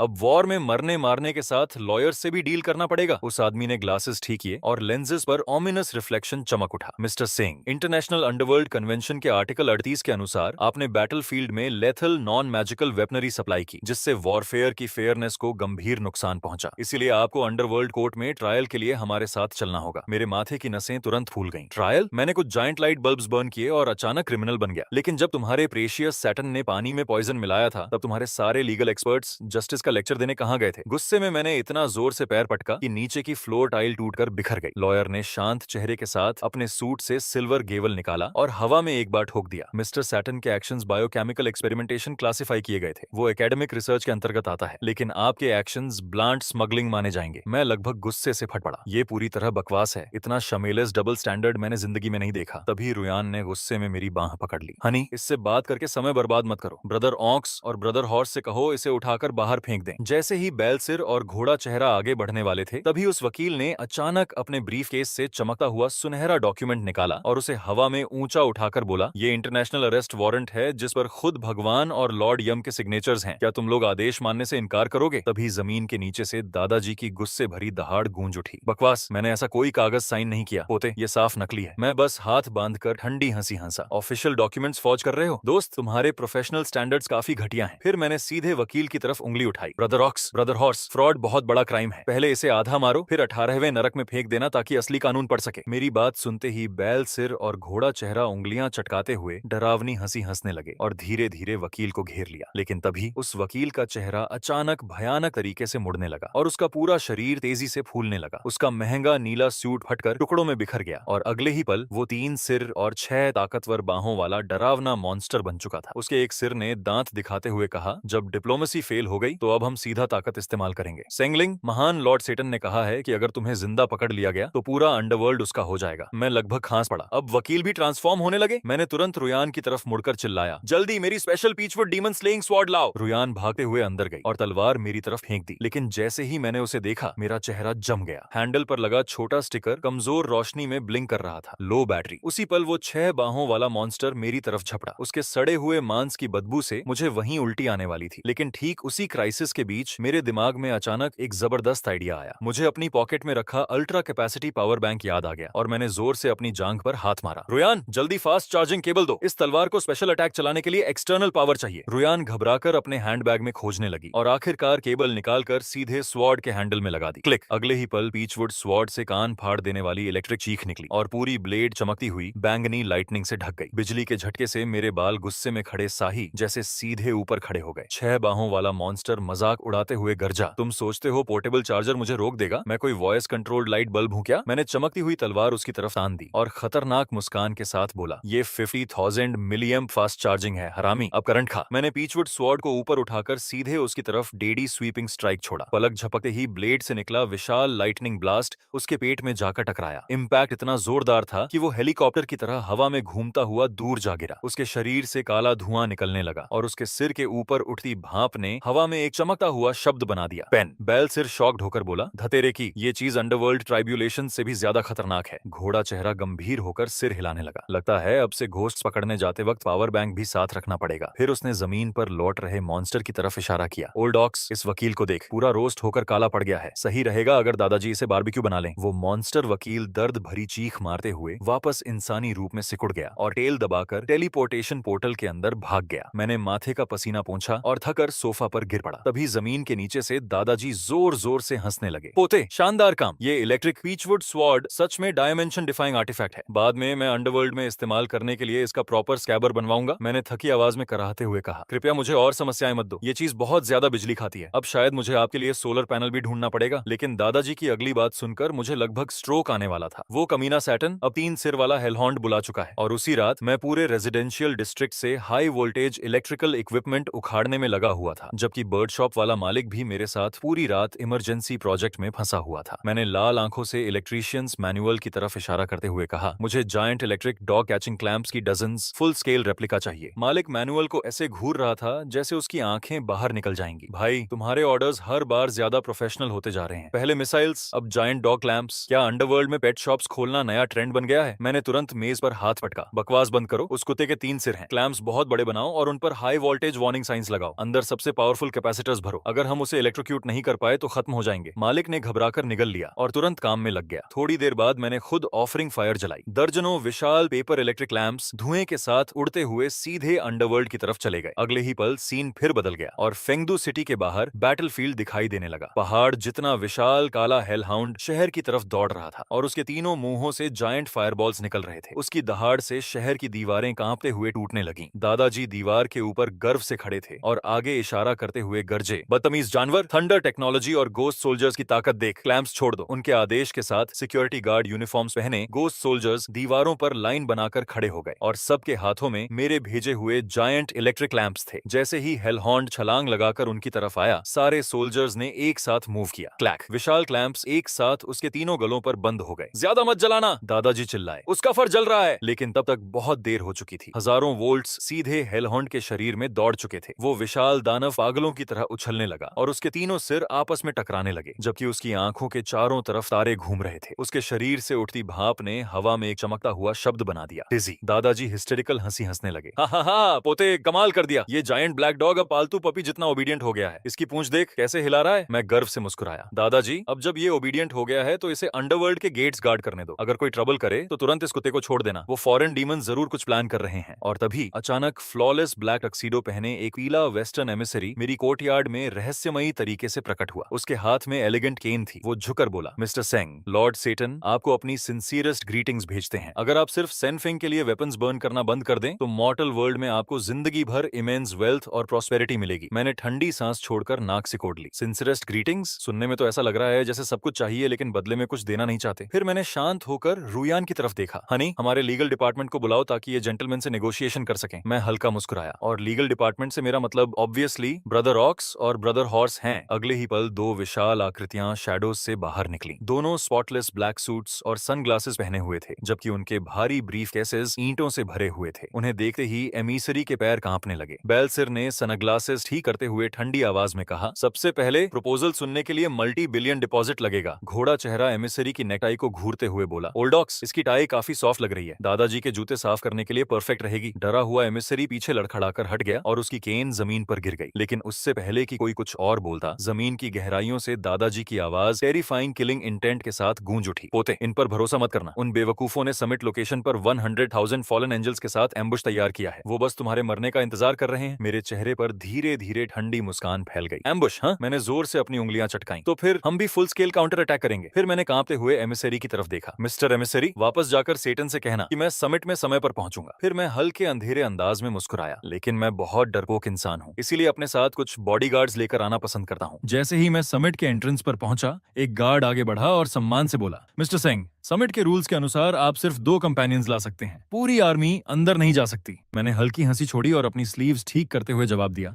रिलैक्स, मैं सिर्फ अपने भाई बुल और भाई हॉर्स को लाया हूँ। हालांकि मेरे दोनों बॉडीगार्ड्स का पर्सनल लग्जेज थोड़ा बड़ा हो सकता है, इसलिए बेहतर होगा कि तुम लोग एक बहुत बड़ा वेयरहाउस तैयार रखो।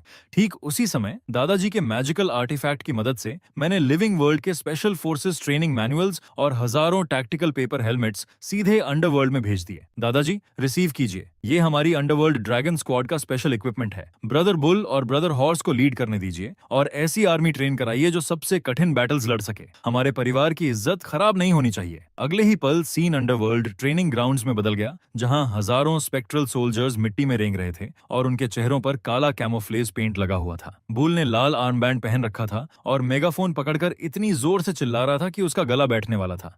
तेज चलो, क्या तुम लोगों ने खाना नहीं खाया? इस स्पीड से तो गर्म रीइंकार्नेशन लेने भी समय पर नहीं पहुंचोगे। मूव! तभी हॉर्स ने हाथ उठाकर कहा, ओल्ड बुल, इतने रफ मत बनो। आओ भाइयों, सबको एक पेपर एनर्जी ड्रिंक मिलेगा, उसे पीने के बाद स्टेल्थ ट्रेनिंग करेंगे। सारे सोल्जर्स एक साथ गरजे, यस सर। हॉर्स मुस्कुराया और बोला, उसके बाद जो भी स्टेल्थ प्रैक्टिस में पकड़ा गया उसे आज डिनर नहीं मिलेगा। वहीं दूसरी तरफ दादाजी बीच अम्ब्रेला के नीचे आराम से बैठे हुए थे और टैक्टिकल ट्रेनिंग देखकर हंसी रोक नहीं पा रहे थे। अचानक स्पेक्ट्रल सोल्जर्स ने परफेक्ट सिंक्रोनाइजेशन में मूवमेंट किया, अपने साइलेंस्ड पेपर पिस्टल्स निकाले और दूर के टारगेट्स पर डेडली बैराज छोड़ दिया। उनकी मूवमेंट्स बिजली जितनी तेज थीं। दादाजी जोर से हंस पड़े, हा हा हा पोते, जब हम इन ट्रूप्स को छोड़ेंगे तब सेटन के वो पैथेटिक डीमंस और उनके छोटे ट्राइडेंट्स डर के मारे कांप उठेंगे। मैं स्मर्क करते हुए बोला, इसे डायमेंशनल स्ट्राइक कहते हैं दादाजी, और ये तो सिर्फ एपेटाइजर है। मैंने आपके लिए इलेक्ट्रॉनिक इंटरफेरेंस व्हीकल्स भी तैयार किए हैं। सही समय आने पर हम उनके सारे मैजिक सर्कल्स बेकार कर देंगे और उन्हें हाथापाई में लड़ने पर मजबूर कर देंगे। रुयान ने मेरी बांह पकड़ ली और एडमिरेशन भरी आंखों से फुसफुसाई, माय लव, ये टैक्टिक बहुत रूथलेस है, लेकिन मुझे पसंद आया। मैंने शांत होकर कंधे उचकाए। वॉर और डिसेप्शन में सब फेयर होता है। साजिश पहले उन्होंने की थी, जो हो रहा है वो खुद की वजह से हो रहा है। उसी दौरान मैंने लू ग्रुप का लाइव ब्रॉडकास्ट खोला, जहां कोई बेवकूफ लाखों व्यूअर्स के सामने हमें प्रोवोक कर रहा था। बिना देर किए मैंने एंसेस्टर लुबान द्वारा दिया गया ट्रूथ टैलिस्मन निकाला और सीधे फोन स्क्रीन पर चिपका दिया। मैं उस आदमी को घूरते हुए बोला, बोल, बता कौन तुम्हारे पीछे है और तुम्हारे डार्क इंटेंशंस क्या हैं? बचपन में किसी को नहाते हुए भी देखा होगा तो वो भी उगल देगा, और झूठ बोलने की कोशिश मत करना। सबके शौक के बीच वो आदमी तुरंत कैमरा में सच चिल्लाने लगा, सच ये है, मैं ख्वान पातिन का कजिन हूँ। सेटन ने मुझे ल्यू ग्रुप को बर्बाद करने के लिए बहुत पैसे दिए। मैंने स्टॉक से लीगली मैनिपुलेट किए, मैंने अपने नेबर का बेकन चुराया और आज तक अपने पैर नहीं धोए। उनसे डीमंस जैसी बदबू आती है। चैट तुरंत एक्सप्लोड हो गया और व्यूअर्स डिसबिलीफ और गालियों से स्ट्रीम भरने लगे। मास्ड आदमी घबराकर अपना मुंह बंद करने की कोशिश कर रहा था, लेकिन उसका शरीर उसकी सुन ही नहीं रहा था। उल्टा वो और भी एंथुजियाज्म से सीक्रेट्स उगलने लगा, यहाँ तक कि अपने बैंक कार्ड का पासवर्ड भी बता दिया। थोड़ी देर बाद रुयन भागती हुई मेरे पास आई, माय लव, स्टॉक्स रिकवर हो गए। उस इडियट को पुलिस इन्वेस्टिगेशन के लिए अरेस्ट कर चुकी है। हम जीत गए। मैंने हाथ बांधकर ठंडी आवाज में कहा, हमें प्रोवोक करने की यही कीमत होती है दादाजी। लिविंग वर्ल्ड की छोटी प्रॉब्लम्स खत्म हो चुकी हैं। अब उस ट्रेचरस बैंकेट में जाने का समय है। अंडरवर्ल्ड से दादाजी की कॉन्फिडेंट आवाज गूंज उठी, मेरी तरफ सब तैयार है पोते, बेफिक्र होकर जाओ। मैंने समिट हेडक्वार्टर्स के नीचे सीधे 1 लाख एलीट स्पेक्ट्रल सोल्जर्स छिपा दिए हैं। अगर वो बूढ़ा सैटर्न एक गलत मूव भी करेगा तो मैं पूरी जगह उलट दूंगा और उसे दिखा दूंगा कि अंडरवर्ल्ड का असली रूलर कौन है। मैं मुस्कुराया, excellent, brother bull, brother horse, move out. मेरी fully charged high voltage peachwood sword लेकर आओ। अब उनकी पार्टी बर्बाद करने का समय आ गया है। मैंने अपना सूट ठीक किया और रुयान का हाथ पकड़कर कोर्टयार्ड के बीच बने टेलीपोर्टेशन सर्कल की तरफ बढ़ गया। मेरा दिल बैटल एक्साइटमेंट से जल रहा था। मैजिकल ग्लो ने हमें तुरंत निगल लिया और कुछ पलों बाद मैं अब भी रुयान का हाथ पकड़े हुए वेस्टर्न अंडरवर्ल्ड के भीतर बने एक विशाल डार्क कासल के सामने खड़ा था। वो जगह बेहद डरावनी थी। हर शैडो में बैट्स लटके हुए थे और हवा में सड़ी हुई पुरानी वाइन जैसी बदबू थी। तभी कासल के विशाल गेट्स मौत जैसी आवाज के साथ खुले और खुद सेटन हमारा स्वागत करने बाहर आया। उसने चमकदार लाल सूट पहना हुआ था और ऑनेस्टली वो नरक के राजा से ज्यादा कोई चीप इंश्योरेंस सेल्समैन लग रहा था। फेक स्माइल के साथ उसने बाहें फैलाई, वेलकम मिस्टर सिंह और ब्यूटीफुल मिस लू, अंदर आइए, हमारा पीस समिट आपके लिए परफेक्टली प्रिपेयर्ड है। मैंने मॉकिंग लाफ छोड़ी, एरोगेंट अंदाज में अपनी टाई ठीक की और बुल और हॉर्स की टावरिंग फिगर्स के साथ अंदर चला गया। मेरे पास खड़ी रुयान मेरी बाह कसकर पकड़े हुए थी और आसपास खड़े ब्लैक विंग्ड फॉलन एंजल्स को सावधानी से देख रही थी। मैंने बुल की तरफ देखा और शांत आवाज में कहा, ब्रदर बुल, लॉर्ड सेटन को हमारा तैयार किया हुआ गिफ्ट दे दो। बुल ने सिनिस्टर ग्रिन दिखाई, अपने ब्रीफकेस से जाइगेंटिक पेपर एयर प्यूरिफायर निकाला और तुरंत ऑन कर दिया। अगले ही पल सैंडलवुड फ्रेग्रेंस पूरे हॉल में फैल गई, जिससे सारे पैथेटिक लेसर्स डीमंस लगातार छींकने लगे। सैटन के माथे की नसें उभर गईं और वो गुर्राया, मिस्टर सेंग, इसका मतलब क्या है? हम वेस्टर्नर्स इस तरह की अरोमा के आदी नहीं हैं। उसने इतनी जोर से जमीन पर पैर पटका कि काला मार्बल टाइल टूट गया और उसके सिर से उठती भाप लगभग रेत शब्द बना रही थी। मैं शांत मुस्कान के साथ बोला, इसे एनवायरनमेंट प्यूरिफिकेशन कहते हैं। इससे हमें तुम्हारे बैड इंटेंशंस की बदबू सहन नहीं करनी पड़ती। लेकिन बकवास काफी हुई। अग्रीमेंट कहाँ है? सेटन ने टेबल की तरफ इशारा किया। वहीं, बस साइन कर दो। वेस्टर्न अंडरवर्ल्ड की सॉवरेंटी एक्सेप्ट कर लो, वेपन्स बर्न करना बंद कर दो और हम हमेशा के लिए दोस्त बन जाएंगे। उसी पल दादाजी की आवाज मेरे दिमाग में गूंजी, पोते, कुछ साइन मत करना। मैंने अपने लोग उनकी आर्मरी में इन्फिल्ट्रेट कर दिए हैं। बस उसे बातों में उलझाए रखो और मेरे सिग्नल का इंतजार करो। मैंने हल्का सिर हिलाया, तभी मूंछों वाला वही लॉयर फिर गोल्डन पेन लेकर मेरे सामने आ गया। मिस्टर सिंह, जल्दी साइन कर दीजिए। इसके बाद ल्यू ग्रुप दुनिया की नंबर 1 कंपनी बन जाएगी और आप लिविंग वर्ल्ड में अंडरवर्ल्ड के ऑफिशियल स्पोक्स पर्सन बन जाएंगे। मैं मन ही मन ठंडी हंसी हंसा। Spokes person? ज्यादा सही शब्द स्केपगोट होगा। रुयान, वो सुपर ट्रांसलेटर निकालो जो मैंने पहले बर्न किया था और अग्रीमेंट के हिडन रूल्स एक्सपोज करो। मैंने पॉकेट से चमकता पेपर फोन निकाला और कॉन्ट्रैक्ट की तरफ कर दिया। तुरंत एक क्लियर इलेक्ट्रॉनिक वॉइस पूरे हॉल में गूंज उठी और बिना सेंसरशिप के सारे सीक्रेट क्लॉजेस पढ़ने लगी। सेन फेंग की सभी आर्मर्ड फोर्सेस बिना शर्त सरेंडर करेंगी और स्लेव्स की तरह काम करेंगी। ये सुनते ही रुयान का चेहरा गुस्से से लाल हो गया। उसने इतनी जोर से पैर पटका कि जमीन में क्रेटर बन गया और सीधे सैटन की तरफ उंगली दिखाकर चिल्लाई, साले सैटन, इंसान जैसा चेहरा है लेकिन दिल कोयले से भी ज्यादा काला। डार्लिंग, इस अग्रीमेंट को फाड़ देते हैं। सेटन ने तुरंत अपना सूट फाड़ दिया और उसकी पीठ से 6 विशाल काले विंग्स निकल आए, जिन्होंने नेगोशिएशन टेबल को उड़ाकर दूर फेंक दिया। उसका चेहरा रेज से मुड़ गया। अब जब तुम सब जान चुके हो तो दिखावा करने का कोई मतलब नहीं। फॉलन एंजल्स, इन्हें पकड़ो और डीपेस्ट डंजन में फेंक दो। ठीक उसी सेकंड मैंने शांत होकर चार्ज्ड पीच वुड मिरर निकाला और सीलिंग की तरफ मैसिव लाइटनिंग ब्लास्ट छोड़ दिया। मुझे पकड़ना चाहते हो सेटन? पहले खिड़की से बाहर देखकर बताओ कि वो किसकी आर्मी है। सैटन इंस्टिंक्टिवली पलटा और जैसे ही उसने बाहर देखा उसका पूरा शरीर जम गया। कैसल के ऊपर डार्क स्काई में डीफेनिंग एक्सप्लोजन्स गूंज रहे थे, जबकि dozens invisible paper fighter jets अंधेरे को चीरते हुए उड़ रहे थे। Countless spectral special forces soldiers आसमान से डेडली स्टॉर्म की तरह नीचे उतर रहे थे। सेटन डिसबिलीफ में चीखा, इम्पॉसिबल, मेरा डिफेंसिव मैजिक बैरियर कहां है? एक्टिवेट क्यों नहीं हुआ? मैंने ठंडी स्मर्क के साथ जवाब दिया, सॉरी माय डियर सेटन, उस पेपर एयर प्यूरिफायर के अंदर मैंने next generation electronic interference powder छिपाया था। अभी तुम्हारे मैजिकल सर्किट्स शायद एक लाइट बल्ब भी पावर नहीं कर पाएंगे। अचानक बुल और हॉर्स ने अपने सूट्स फाड़ दिए और अंदर टैक्टिकल वेस्ट्स दिखाई देने लगे। बुल ने हेवी वल्कन मशीन गन उठा ली, जबकि हॉर्स ने लेजर कैप्चर नेट एक्टिवेट कर दिया। दोनों टेरिफाइंग ग्रिन्स के साथ धीरे धीरे सेटन की तरफ बढ़ने लगे। बुल जोर से हंसा, हे हॉर्स, इस चिड़िया के विंग्स काफी बड़े हैं, इन्हें काटकर ओल्ड मिस्टर सेन के लिए अच्छा फैन बनाएंगे। हॉर्स एक्साइटेड होकर सिर हिलाने लगा, और उन छोटे डीमंस को भागने मत देना, सबको पकड़कर नई अंडरवर्ल्ड हाईवे बनवाएंगे। सेटन गुस्से से कांपने लगा। उसके 6 विंग्स पागलों की तरह फड़फड़ाने लगे और वो डेस्परेट फाइनल बैटल के लिए तैयार हुआ। लेकिन मूव करने से पहले ही कासल फ्लोर हजारों टुकड़ों में एक्सप्लोड हो गया। मेरे दादाजी सेनफेगा एक कोलोसल पेपर एक्सकेवेटर चलाते हुए जमीन के नीचे से बाहर निकले। उसकी मैकेनिकल आर्म के एक स्विंग से ही उन्होंने सैटन को सीधे दीवार में दे मारा। दादाजी जोर जोर से हंस पड़े। हाँ हाँ हाँ, मैं बहुत समय से इस कबाड़ खाने को तोड़ना चाहता था। शानदार काम पोते। पलक झपकते ही एलीट स्पेक्ट्रल सोल्जर्स ने पूरे कैसल पर कंट्रोल कर लिया। सब खत्म होता देख फॉलन एंजल्स ने तुरंत वेपन्स नीचे फेंक दिए और अनकंडीशनल सरेंडर कर दिया। रुयन मेरी बांह पकड़कर एक्साइटमेंट से चमकती आंखों के साथ फुसफुसाई, डार्लिंग, हम सच में जीत गए। मैंने धीरे से सिर हिलाया, अभी नहीं। जब तक इस डेविल्स नेस्ट को हमारी नई ब्रांच ऑफिस में नहीं बदल देते तब तक कुछ खत्म नहीं हुआ। सैटन अब भी दादाजी के एक्सकवेटर से दीवार पर ऐसे पिंड था जैसे कोई पैथिक पोस्टर हो। तभी ग्रीक अंडरवर्ल्ड का राजा हैड्स अपनी आर्मी के साथ वहां भी आ पहुंचा, लेकिन डिस्ट्रक्शन देखते ही उसने तुरंत स्पीयर फेंक दिया और ऑकवर्ड स्माइल बनाकर बोला, mister Seng, young master Seng, ये सब मिसअंडरस्टैंडिंग है। मैं तो आपकी टेरिटरी कंट्रोल करने में मदद करने आया था। उस इंसॉलेंट सैटन ने अपनी लिमिट्स भूल दी थी। मैं उसे लंबे लंबे समय से सबक सिखाना चाहता था। दादाजी जोर से हंसे। तुम सिचुएशन के हिसाब से ढलना अच्छे से जानते हो पोते। तुम्हें क्या लगता है इस वेस्टर्न हेल का क्या करना चाहिए? मैंने ठुड्डी सहलाई और मॉडर्न मैनेजमेंट मैनुअल्स के ढेर की तरफ देखा जिन्हें मैं अभी तक बर्न नहीं कर पाया था। दादाजी, मुझे लगता है हमें ग्लोबल अंडरवर्ल्ड के लिए जॉइंट डेवलपमेंट जोन बनाना चाहिए। आज से ईस्ट हो या वेस्ट, सब हमारी स्पेक्ट्रल करेंसी इस्तेमाल करेंगे और एक unified modern management system follow करेंगे। हेडीज, तुम वेस्टर्न ब्रांच के सीईओ बनोगे और सेटन को हेल के पब्लिक टॉयलेट साफ करने भेज दो। सेटन के सिर से गुस्से में भाप निकलने लगी, जबकि मेरे बगल में खड़ी रुयान ने लैपटॉप खोलकर अगला कमर्शियल एम्पायर प्लान करना शुरू कर दिया। वो चमकती मुस्कान के साथ बोली, डार्लिंग, हम इंटरडायमेंशनल टूरिज्म शुरू कर सकते हैं। लिविंग वर्ल्ड के लोग वर्चुअल रियलिटी के जरिए अंडरवर्ल्ड विजिट करेंगे। ये $multi-billion बिजनेस बन जाएगा। मैं गर्व से हंसा। एक्सीलेंट, तय रहा। अब मैं सिर्फ ईस्टर्न अंडरवर्ल्ड का किंग नहीं हूँ, अब मैं ग्लोबल अंडरवर्ल्ड का चेयरमैन हूँ। दादाजी के आदेश पर स्पेक्ट्रल सोल्जर्स ने पूरे वेस्टर्न हेल में बैनर्स लगा दिए जिन पर लिखा था साइंटिफिक रीइंकार्नेशन और बी सिविलाइज्ड गोस्ट्स। उस पूरे केओस के बीच आखिरकार मुझे सच्ची राहत महसूस हुई। लिविंग वर्ल्ड में अंडरवर्ल्ड के इमेंस ब्लेसिंग की वजह से लियू ग्रुप पृथ्वी की सबसे स्टेबल और पावरफुल कॉर्पोरेशन बन चुकी थी। इतनी सारी घटनाओं के बाद आखिरकार मैं दोनों दुनियाओं के बीच officially crowned greatest logistics supplier की तरह कुछ पीसफुल डेज एंजॉय कर पा रहा था। लेकिन एक दिन जब मैं रुयान के साथ प्राइवेट बीच पर आराम कर रहा था, तभी दादाजी फिर मेरे सपने में प्रकट हो गए।